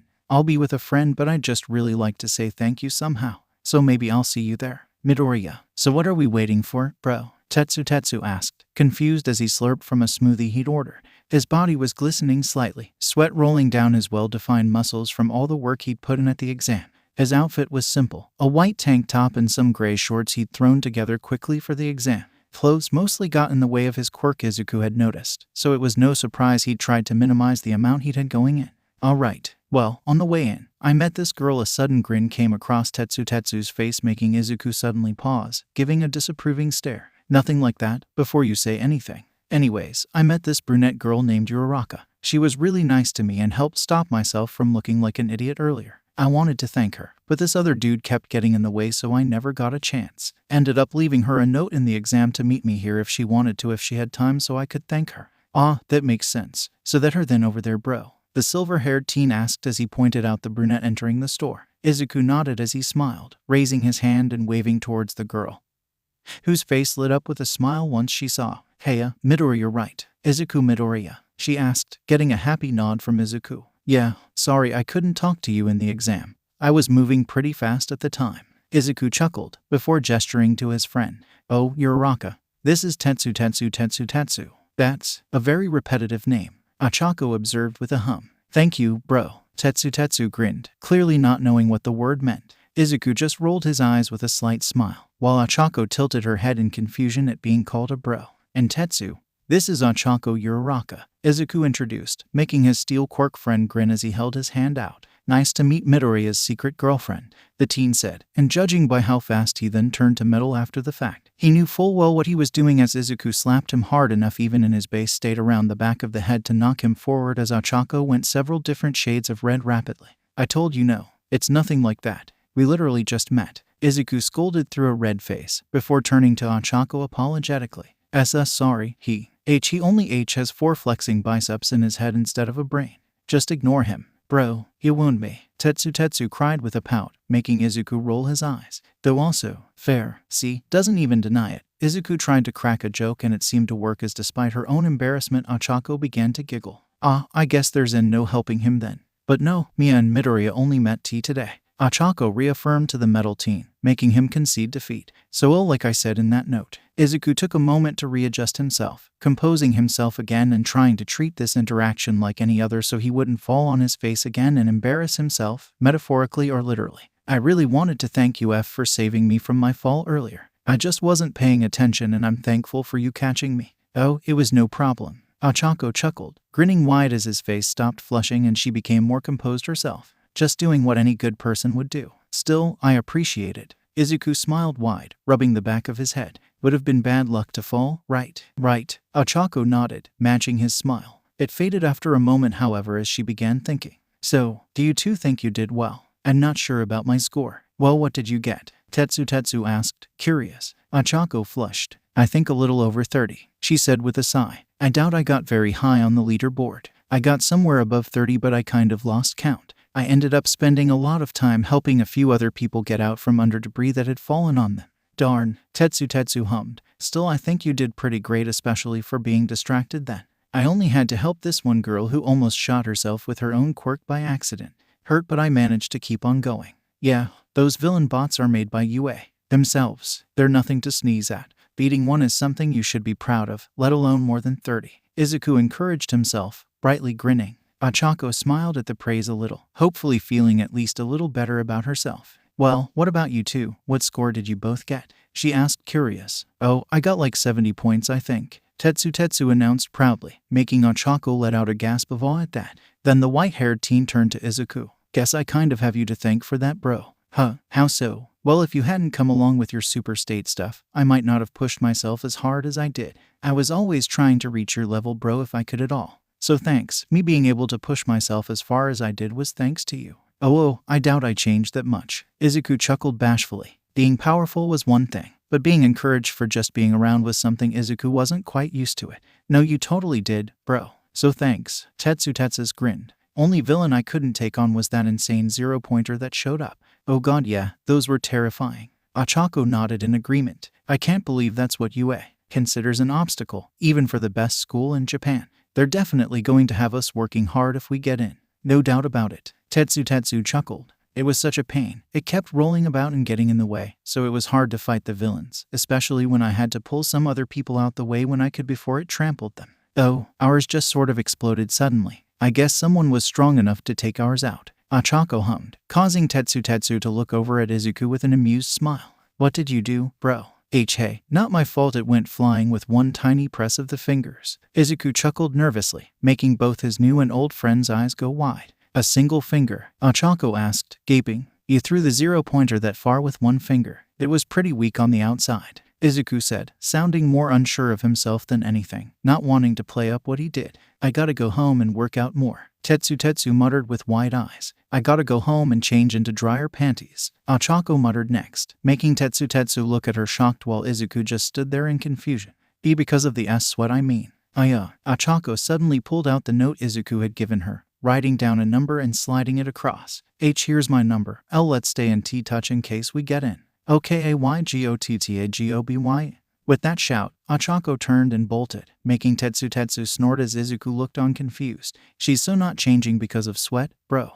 Huh, but why else wouldn't she be dry? Izuku asked, confused. Tetsu stared at him for a moment, before shaking his head. Nope, not ruining your innocence, he declared as he walked off. See you next time at the gym, bro. Testu, wait TATSU. Come back and explain. I want it to be known, even with my penchant for being cautious and wanting to examine any and all possibilities of such a claim as yours all might. Nezu began, sat at his desk with a frown as he thought over the skinny pro's request that was just asked of him. I find the likelihood of us finding anything to be lower than 1%. No one could survive the types of wounds you described to me without serious intervention. Maybe, but if anyone could have had it, or had backup plans, it would be him. All Might said, tapping his chin with a sigh. I know I'm probably just being paranoid, and I think I've failed the kid enough as is, but this isn't the kind of thing I can take chances on. With a sigh, Nezu nodded. I understand. In that case, I will begin my search immediately. Still, until such a time as we find anything, he is to be treated as any other student. I will not have a theory with very little weight behind it in this moment affect a promising student's future in heroics. Do I make myself clear? Crystal, Principal. All Might nodded, sighing as he stood up. I just hope I'm wrong. I do too, Nezu nodded, as he began typing into his computer to look through his archive for one specific phrase. All for one, Izuku couldn't say he was worried at all about him making it into UA. Knowing the score he'd achieved, 100 points was an insanely high score, meaning he was guaranteed to at the worst be in the lower tier of accepted students, especially if his math was correct, having used Ochako and Tetsu as an average, which would have put him in the list of higher scoring individuals, though 2 students could hardly account for the full amount of students applying. The only time he did find himself not very happy about the whole thing was remembering his interactions with Ida. But that was hardly a reason to focus on. He spent the days waiting, just trying to pass the time. He kept up with his exercises, greeted Tetsu the next time he met him at the gym, began texting Uraraka and hit it off with her quite well, both enjoying each other's silly texts and jokes they sent back and forth. It was nice to have a friend other than Tetsu, especially one he now got to talk with almost every day, even if it was over the phone. Even just getting some random silly gif from the brunette was able to lift his spirits any day. Plus, he couldn't forget the highlight of the moment Bakugo began bragging to all his extras about how amazing he did in the entrance exam and how he was definitely getting in. It would be hell for Izuku any other time, but Bakugo had kept count of his score and kept lauding it over everyone that he had gotten 77 points. Izuku's favorite part was him saying how he was amazing he was for being able to take something like UA.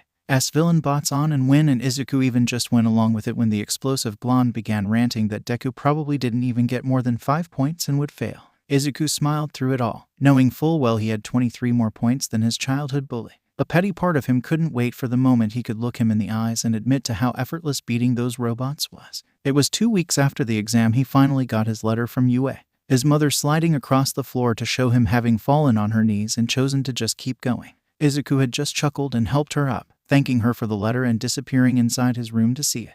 He wasn't in a rush, but he was quite excited. With a calming breath, he tore open the envelope and was surprised when he found a holographic projector inside. A moment later, it began broadcasting its message into the air. "I am here." Izuku immediately paused the video with a grimace as he saw All Might's massive frame being projected. What? Why is All Might in this? For all his newfound durability, Izuku's heart still hurt at seeing the number 1 Pro. He spared a quick glance around his room with a sigh, briefly seeing flashes of it just a little under a year ago when it was decorated to have nothing but All Might all around it. Now there was only 1 poster left, only kept up due to it being a present from his father when he was younger. Nowadays, it was still decorated to the brim with hero merchandise, but it was far more varied, though it was clear there were still some favored heroes. Even when he'd been idolizing the number 1 Pro, there was a whole section of one wall dedicated to the Wild Pussycats team, mainly of their leader Mandalay, who Izuku had always admired due to her quirk leaving her fighting essentially quirkless. There was also now a whole section of the room dedicated to Death Arms, thanks to the man helping him on Dagobah so long ago. It was mainly posters again, as they were the cheapest to buy, but there were various figurines scattered around as well. Finally, Izuku's favorite section of the wall was also one of the smallest. It didn't have pictures of pros nor posters nor figurines. It just had a few photos pinned to the wall, almost all from the gym. In a lot of them, he and Tetsu were training alongside each other. In others, they were smiling for the camera while in a side hug or fist bumping.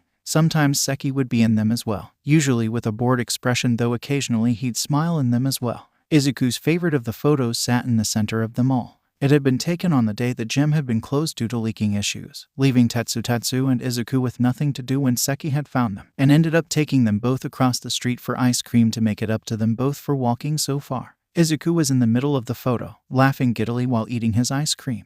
The table they were sitting at was completely demolished, and it was clear both Tetsu and Seki were responsible due to the looks on their faces, thanks to them both having their arms locked clearly in an arm wrestling contest. You could tell from the picture that Seki had won and that in the process they had smashed the table apart. It was one of Izuku's favorite memories, and he was glad it was saved forever for him to enjoy. Seki probably was slightly less fond of it because he had to pay for the broken table, he thought with a chuckle. With a sigh, he stopped looking at the photos. Those two were some of the strongest people he knew, and they'd be encouraging him right now to get on with the video. It would be done, then it would be over. With that thought in mind, he took a deep breath and let the projection continue to play. As a projection, All Might chuckled, pulling back and smiling at the camera. The man looked oddly haggard, and Izuku wondered how long he'd been using his quirk for when he'd shot this. Now then, I will be upfront with you, young man. I asked to record this video last, for it will be longer than a normal one. I am sure you are well aware of this, but I'd like to address you directly. Izuku sighed. Great, can't wait to hear this. I am sure you know why as well. Your quirk, new though it is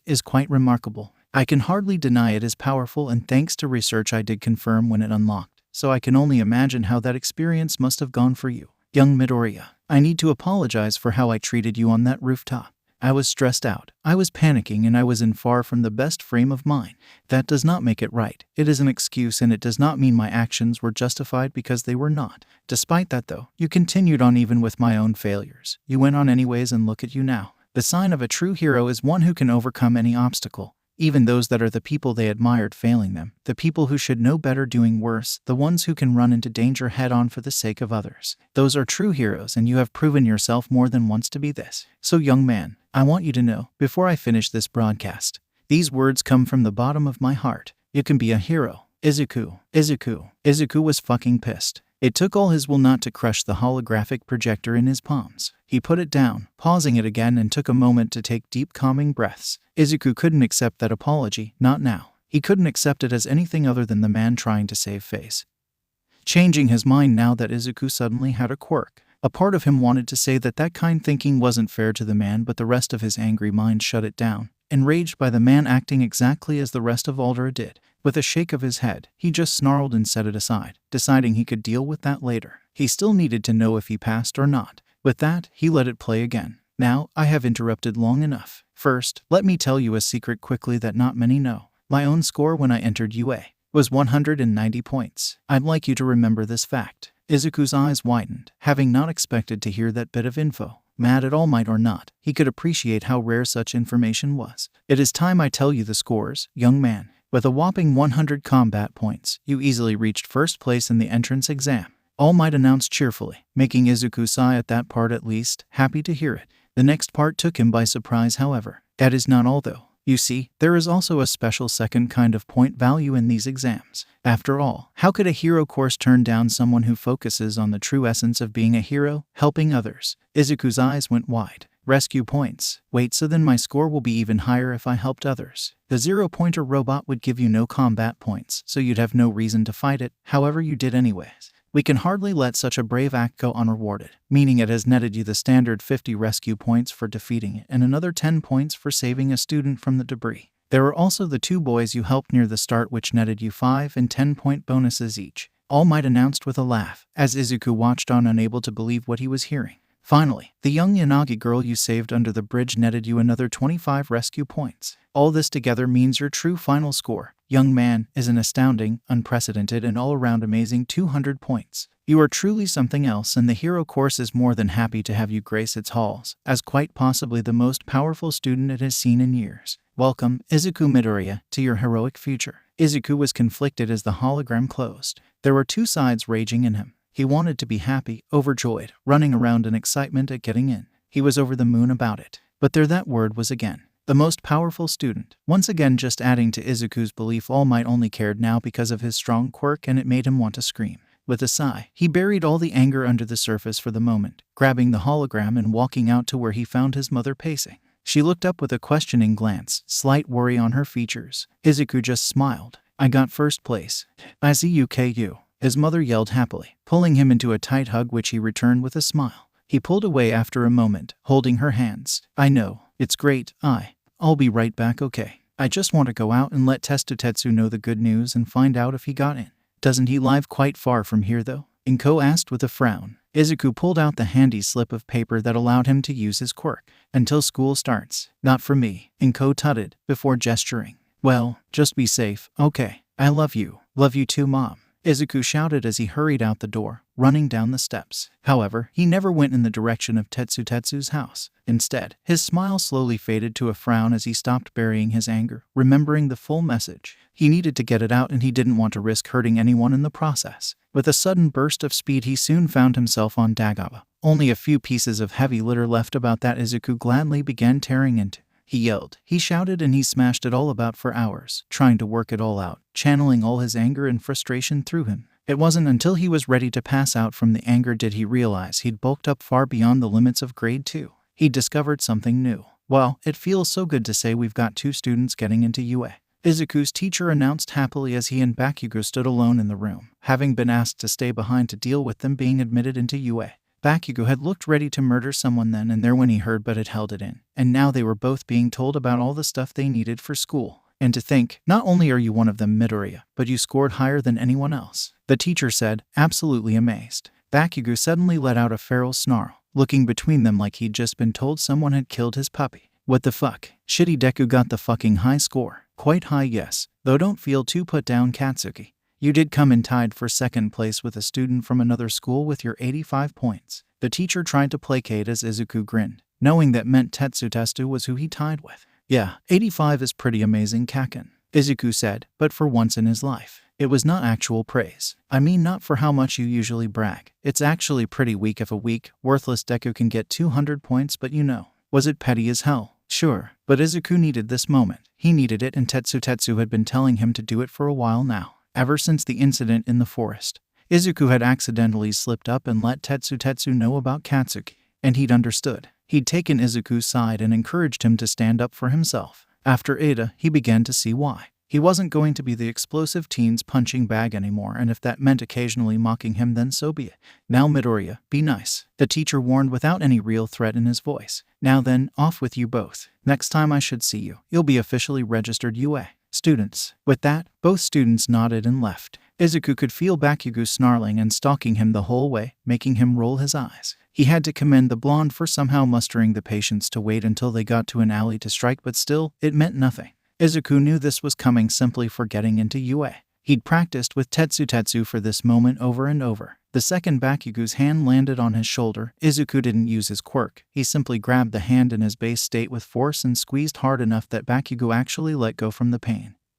But Izuku did not. He held it as he turned around, quickly ducking his head to the side to avoid some angry spit coming his way. Bakugo's hand began to light up. You, save it, Katsuki. Sure, you could explode my hand, but if I go into my super state, that won't do anything, then you know I could rip your arm off if I wanted to. Izuku said. It wasn't a threat, just a fact. So, let go. And to his credit, for the first time in a long time, Bakugo listened to him. Didn't stop him being ready to yell and scream and try to start a fight though. You fucker, how the fuck did you beat me? You're nothing but a weakling. You should be in the same fucking school as me. You are beneath me. You hear me, Deku? You are. Do you ever get tired of this? Izuku asked suddenly, cutting the blonde off, screaming about how much better you are than everyone. Honestly, until today, I've never tried to mock you, Kaken, but honestly I don't know why others didn't.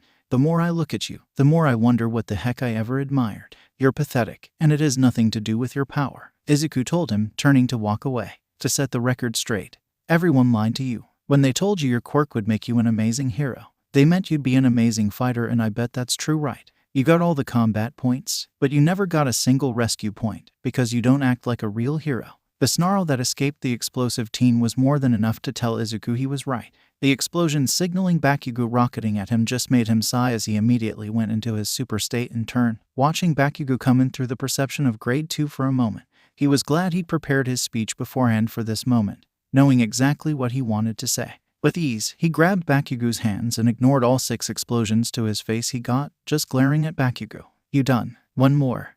You know, that one was probably my own fault for asking. Now, let me set something straight, Bakugo, Izuku said coldly, making the blonde go wide-eyed at his second name being used. Izuku's muscles began bulking up more, as he became even stronger, and it only increased Bakugo's shock. You're not the strongest anymore. It was brief, but he saw it. That light flicker of fear in his childhood bully's eyes. He pulled his fist back and wound up, before throwing the punch. Bakugo flinched violently, only to open his eyes in surprise to see the fist mere inches from his face, before he was unceremoniously dropped to the ground. Izuku turned and began walking as he talked. You see that? I didn't need to beat it into you. And no one ever needed to beat who was the strongest into anyone, because it doesn't matter. Not in the career we both want. What matters is that innocent people don't get hurt, and you have failed that so many times already. I didn't stoop to your level because I'm not that pathetic. I really don't know why I admired you, Bakugo, because now I just pity you. You're an overgrown bully who doesn't know how to do anything but throw tantrums and hit things until he gets what he wants, and who hates the idea of sharing.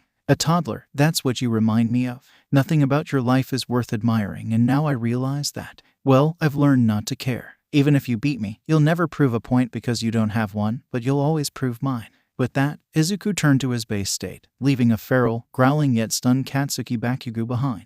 Goodbye, Kaken. I wish I never knew you. A week before school would begin, Izuku found himself smiling at a familiar cafe, looking down at his phone and rereading the texts from Ochako and Tetsu about them both having managed to get into UA. He was a little disappointed to learn Tetsu would be in Class 1B, but Ochako was in the same class as him, Class 1A, meaning they would be sharing classes. Izuku looked forward to seeing her again, and even if it was just at lunch, he'd make sure to try to find time for his longest real friend in a long time when he could. Hey kid, you called. A familiar, somewhat bored voice spoke up. Izuku smiled even wider as he looked up to see Seki. Hey, yeah, I'm sorry for calling you out here on your day off, but I have something I need to tell you, but I need someone else to arrive first. Izuku smiled, before smelling smoke in the air and rolling his eyes as he turned to point to the bulking form of Death Arms hurrying down the street. And based on the smoke, there he is. Oh, shut up, the pro said with a smirk, putting out the cigarette. This job's stressful. You need something to relieve the stress. Your terrible health choices aside, Izuku said pointedly, ignoring the pro hero's grumbling as he smiled. I have really good news. I got into UA. Both men went wide-eyed at that for a moment before Death Arms grinned wide, clapping him on the back while Seki even gave a rather large proud smile. Hey, great going, kid. I knew you had it in you, Death Arms said with a bright smile. Don't you go for getting us folk down on the ground when you're up there then. Huh, as if, Izuku chuckled. You won't get rid of me that easily. I'm proud of you, kid, Seki said, as he began ruffling Izuku's hair. You're one of the hardest workers I know. You deserve this. Thanks, Izuku said with a smile, glad to hear it from him. Death Arms looked at his watch for a moment, before groaning. All right, sorry to cut this short, kid, but I could only come out for a few moments before my break ends, he said, patting the green-haired teen's shoulder. I'll keep an eye out for you when the sports festival comes around. I bet you'll do amazing. Now, I'll see you. And when I do, I hope you'll continue to be proving just how strong you are. Oh, I will, Izuku called after him, grinning wide as he waved him off. Once he disappeared around the corner, Izuku let out a sigh before turning to Seki with a softer smile. Hey, Seki. Yeah, kid. I just want you to know, out of everyone, you're the biggest hero to me, Izuku said simply, making Seki go wide-eyed at the statement. Even if you're not an actual hero, you've done so much for me, you're the reason I'm where I am now, so thank you. Geez, kid, Seki said, hiding his face suspiciously as he wipes his face on his sleeve. Just my job. Now, what do you say we get some ice cream to celebrate you getting in? I think it sounds great. Izuku smiled softly, before it turned more teasing. As long as you don't break the table again. I still maintain that was Tetsu's fault for starting an arm wrestling match in the first place. Seki huffed, making Izuku chuckle. He couldn't help but smile as well, as he considered Seki to be living proof of one thing. Even if he wasn't a pro, he was proof any ordinary guy could be a hero. Hey, Midori, Ochako called out, waving to Izuku as he arrived at UA's gates, smiling as he saw her. At some point when they'd been texting, the brunette had slipped into calling him Midori as a nickname, and while it caught him off guard at first, he had to admit he quite liked it. Hey, Uraka. He smiled as he greeted her, while she pulled on her backpack to hold it on. Excited for our first day. Excited and nervous, the gravity girl said with a small chuckle, looking at the gate. This place is still so huge. It's not the only thing that's huge. Izuku whistled, only to be confused when Ochako stared at him wide-eyed. What? Is something wrong? He asked, worried, getting a confused look from her. Wait, what did you mean? The 0-pointer. What did you think I meant? Nevermindletsjuston. Ochako suddenly said, grabbing him and moving them forward into the school so he couldn't take time to ask about it. He decided it was best to just accept it. The girl got like this sometimes whenever he said stuff like that, and he had no idea why. Okay then, so what do you think our teachers will be like? Izuku asked, curious. She shrugged as she tried to fan her now reddened face. And no idea. I hope they're nice though, she said, as they walked up the stairs and made their way to where Class 1 was supposedly going to be according to the directions they were given. I just hope that Bakugo is in another class. Izuku sighed. Then his mind remembered it, but he could probably at least stand a class with him, as long as he made sure to stand up for himself. Oh, here it is, Ochako said, opening the door first and walking inside. Izuku could already hear Bakugo's voice arguing, making him groan. Son of a... He walked in and he let out a sigh at seeing that not only was Bakugo here, being his usual abrasive self, but so was Ada, criticizing Bakugo over how he was acting. Well, if there's one positive to Ada, at least this means he attacks everyone he thinks is breaking the rules. Izuku thought to himself as he adjusted his bag. Bakugo noticed Izuku first, looking over before grunting and looking away, refusing to make eye contact. Izuku was more than fine with that. Ada noticed and looked over before his face morphed into one of shock and maybe even a bit of awe. It's him, he muttered, before marching forward. Izuku noticed muttering began to increase in the room, and he figured out why when he overheard the phrase first place amongst them. Greetings, I am Ida from Salme Academy. Oh, here we go. I would like to apologize for my behavior on the day of the exam, the blue-haired teen said, making Izuku go wide-eyed in surprise. This was certainly not what he was expecting, as Ida bowed down. I thought about what you said and you were absolutely right. I was picking on you quite unfairly when I think back on it. I'm used to quite strict rules that everyone is expected to enforce, but I should have known better than to treat you as I did in the exam. It is also quite clear my comment about you not taking the exam seriously was a terrible misjudgment, and you are clearly a more superior student than I. I don't think I'd go that far, but thank you for the apology, Izuku said, as the taller teen raised his head. Before he even had time to finish speaking, he heard the faintest breath behind him. A presence and years of hiding from bullies had him immediately turn to identify the threat behind him, only to see a man on the floor in a sleeping bag. Well, at least one of you is perceptive, the man said, pulling down the zip on the sleeping bag and standing up, walking in. Izuku was wary, watching him. Quietly, everyone else continued to mutter for a minute about who he might be. Izuku struggled to believe this could be a teacher, from how unprofessional and scruffy he looked. And Shota Aizawa, your homeroom teacher, he announced, stunning everyone. Well then, that's a first for dress code. Maybe that's his hero outfit. I don't recognize him though. And again, aside from one person, it took all of you 8 seconds to shut up. That won't cut it. Izuku could tell he wasn't looking forward to class already though. He was getting flashbacks to some of his worst teachers suddenly. The man went behind the podium set up at the front and pulled out a laundry basket of all things, slamming it down. These have gym uniforms with the sizes you submitted. Find your name tag and put yours on.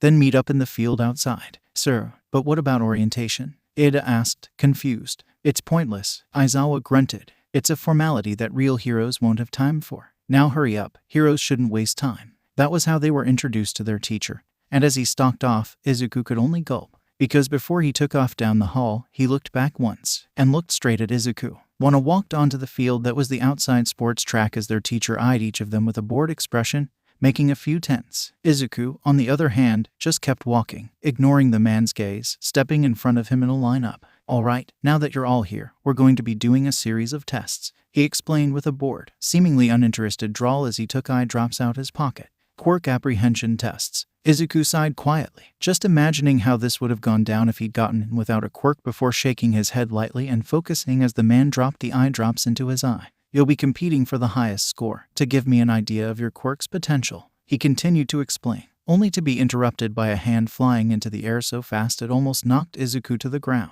Looking to his side, he saw it was Ida who was holding his hand high. Sir, the schedule for today clearly stated that we would be doing orientation. Will this not cut deeply into that time? He asked, and Aizawa rolled his eyes. Yes, not that it matters. Real heroes wouldn't have time to care about such formalities even if they wanted to. His eyes flickered over to Izuku just a moment as he said that, making the freckled teen frown. What did that look mean? Oh, and don't even think of phoning it in either. Whoever has the lowest score when we're done will be expelled. The entire class tensed, Ochako letting out a shocked shout. What? But that's unfair, the man asked sardonically, clicking his tongue before looking down and glaring at them. So's life. If you aren't the best, you're on a path to death, whether that's yours or others. So prove you deserve to be here, or get out now. Harsh. Izuku shuddered lightly internally at the strong, unfriendly vibes radiating off of Aizawa. Before he could continue though, he then pointed at Izuku. But don't worry, we'll have a demonstration first to make sure you understand what you're doing. Midoriya, you had the highest score in the exam. He heard a growl nearby, no doubt Bakugo being more than a little unhappy with him.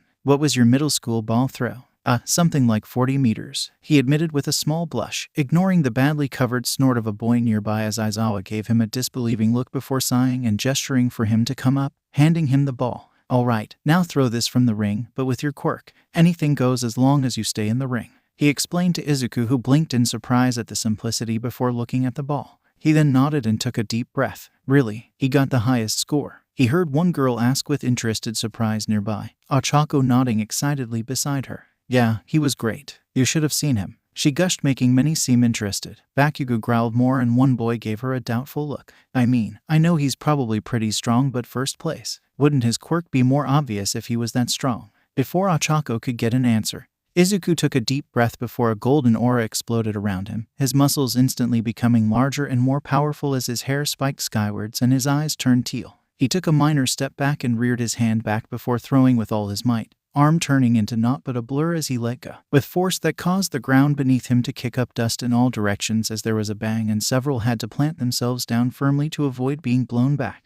829 meters. The robotic device in Aizawa's hand chirped, making the man let out a mildly impressed hum as the others stared with gaping mouths. Good job. Now, there's a dash, long jump, race, side steps, strength test and more. Everyone, form a line in doubles and we'll go to the next event, he announced as he walked off, Izuku not far behind, and after a moment to pick up their jaws, Wana followed. Next for the dash, Tenya, Ida and Izuku Midoriya, Aizawa called out lazily, making Izuku and the taller blue-haired boy nod and quickly hurry to the starting marks. Bakugo and a green-haired frog girl by the name of Tsuyuasui had just finished their own turn with impressive scores, leaving Izuku and his opponent with an impressive gap to clear. At least, that's how it seemed to most, but Izuku had a feeling between his and Ida's quirks they quickly shot into first and second place in the dash in minutes. Izuku felt the energy of his quirk crackling around him as he and Ida got ready, the countdown starting as the world slowed to Izuku as he focused on going as fast as he could. 3, 2, 1, go. Both teens shot off with enough force to kick up yet more dust from the ground, feet battering rapidly across the ground they were sprinting across. Izuku's head turned to observe Ida for a moment as he began to overtake him,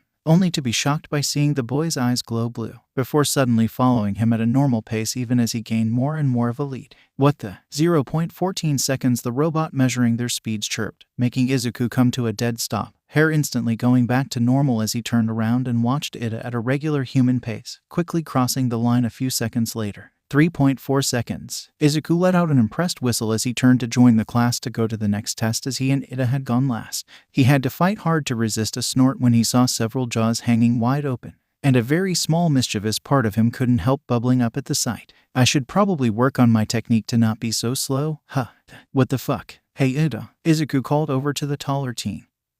who looked up in the midst of adjusting his glasses with curiosity as they watched the other students taking turns with the long jump. It was Asui going up next, stretching her legs just beforehand. "Ah, Midoriya," Ada said as he made his way over, giving him an inquisitive look. "Is something wrong?" No, I'm just curious," Izuku hummed thoughtfully as he fully turned his attention to the blue-haired boy. "When we were doing the dash, your eyes glowed blue. What was that about?" Ada blinked at him, seemingly in surprise, then chuckled lightly. "Ah, that would be a secondary quirk mutation of mine." Izuku blinked several times, which in turn prompted a confused look from Ada. "Secondary quirk mutation? You do not know what they are. Surely your doctor must have informed you when you were younger about them," Ada asked, only to get a shake of the head from Izuku. Ada's glasses slowly slid off his face, falling right into the boy's hands as his eyes widened in shock. "That is truly surprising. Well, I shall endeavor to explain as best as I am capable." Izuku couldn't help but snort as Ada nearly smacked the passing by Bakugo behind him, who fortunately didn't notice, before Ada continued on.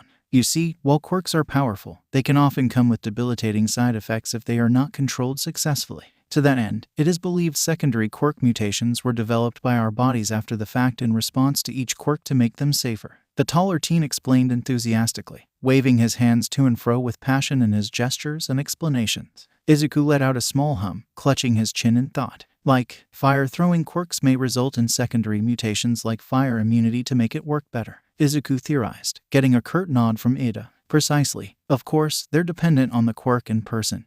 These mutations can vary wildly in effectiveness and purpose," the bespectacled boy informed him, putting on his glasses again and adjusting them properly. "My secondary mutation that you witnessed would be rapid perception. In order to safely navigate while running at high speeds, my ocular facilities needed to parse information much faster than was regular for someone of my age. But my perception can be boosted to be even faster than I can actually sprint, a useful skill when confronted with a faster opponent."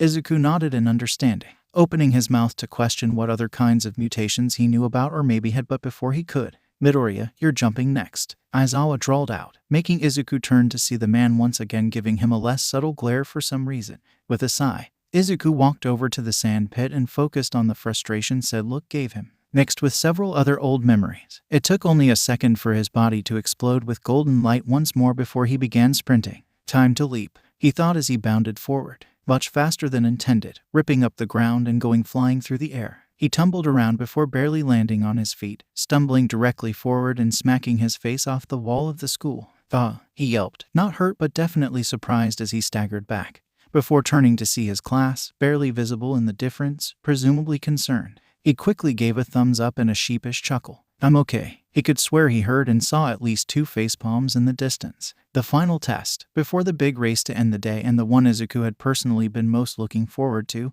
and that was the strength test. With Superstate, he was guaranteed to get at minimum in the top 3 of the highest scores and secure his place. He watched others doing their turns, being impressed with the ingenuity of some. He checked his own score, starting out at a natural 94. With a soft chuckle, he loosened his grip, then took a deep breath before pulling his hands to his sides with his fists clenched.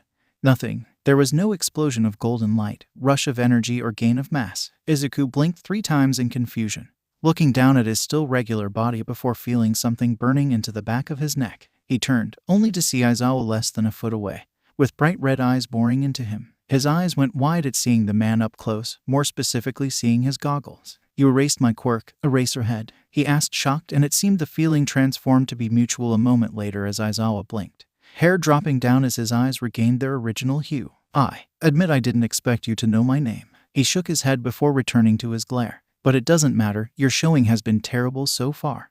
"But I got first in most of the tests so far," Izuku thought in confusion, blinking at the man, who seemed to sense his thoughts. "Oh, your scores have been high, but you're using your quirk too much." He spoke. Izuku immediately went to object, only for Aizawa to continue. "This may be a quirk assessment test, but it is just as much to root out those overly reliant on their quirks. You were born with something perfect and don't know how to use anything other than it with how much you fall back on it." Izuku's eyes twitched, feeling a burning heat in his chest rapidly rising. "Excuse me, you're acting like the other annoying pros who rely on their strength too much, like the new teacher here at the school," Aizawa scoffed, rolling his eyes. "But he's at least lucky enough to be able to pull it off. But none of my students will be acting like him. If I must expel the over-reliant to keep them from getting killed when their quirks finally fail them, so be it." "What the hell?" Izuku muttered. "Take your turn. But your quirk won't help you escape this if you don't stop acting like All Might." Izuku's head snapped up, eyes flashing teal but not transforming fully into his super state as he glared into the man's eyes as he snapped. "Don't you dare say I'm like that, you jerk." Aizawa's eyes went wide and a few people not so subtly looked over, the intensity of the glaring match between teacher and pupil becoming hard to miss. "Never able to rely on anything but my quirk. Did you even read my student report?" he asked, and Aizawa blinked, giving him an odd look. "Of course not. I'd make impressions ahead of time without a proper look at the students." "Well, one day has a terrible look into your future students," Izuku said as grabbed the strength test machine, eyes going back to green but losing none of the fire, the crackle, the raw angry energy behind them this time. "'Cause if you checked, you'd know I was a late bloomer." Something gave in Aizawa's face for a moment, something that wasn't shock but almost smugness, but Izuku missed it in the moment as he was too focused on his anger, and without warning he punched the back of the machine with his quirkless strength, busting the flimsy plastic plate off and reaching inside, pulling roughly on the mechanism. The numbers quickly began ticking up too fast to keep up, passing double, then triple, then even quadruple digits due to the forced pressure much easier to apply from the back than the front. Then finally, Izuku let go and shoved the display in Aizawa's face, revealing his score of over 1,200. "And my quirk is the last thing I'd put as my only option." Things were tense and silent for several moments, both ignoring the staring of the others. Then after what felt like an eternity, righteous anger slowly turning to panic as Izuku realized what he'd actually just done, the man cracked a frankly disturbing smirk. "Good, both for proving the last thing you need to be a good hero is a quirk, and your point." He walked off as if he hadn't just thrown everyone for a loop back to his original position, with a final comment. "Remember that mental fortitude. The best heroes have mental strength as much as physical strength, and they need it."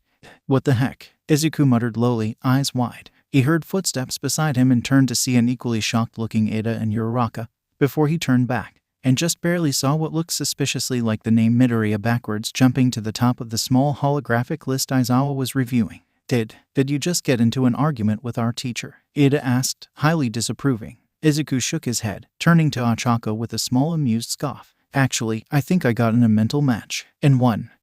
Okay, sadly the chapter is over, and if you enjoyed the video just leave a like, and subscribe with post notification, so when the next chapter is ready, you will be notified. Okay, see you in the next video. Bye.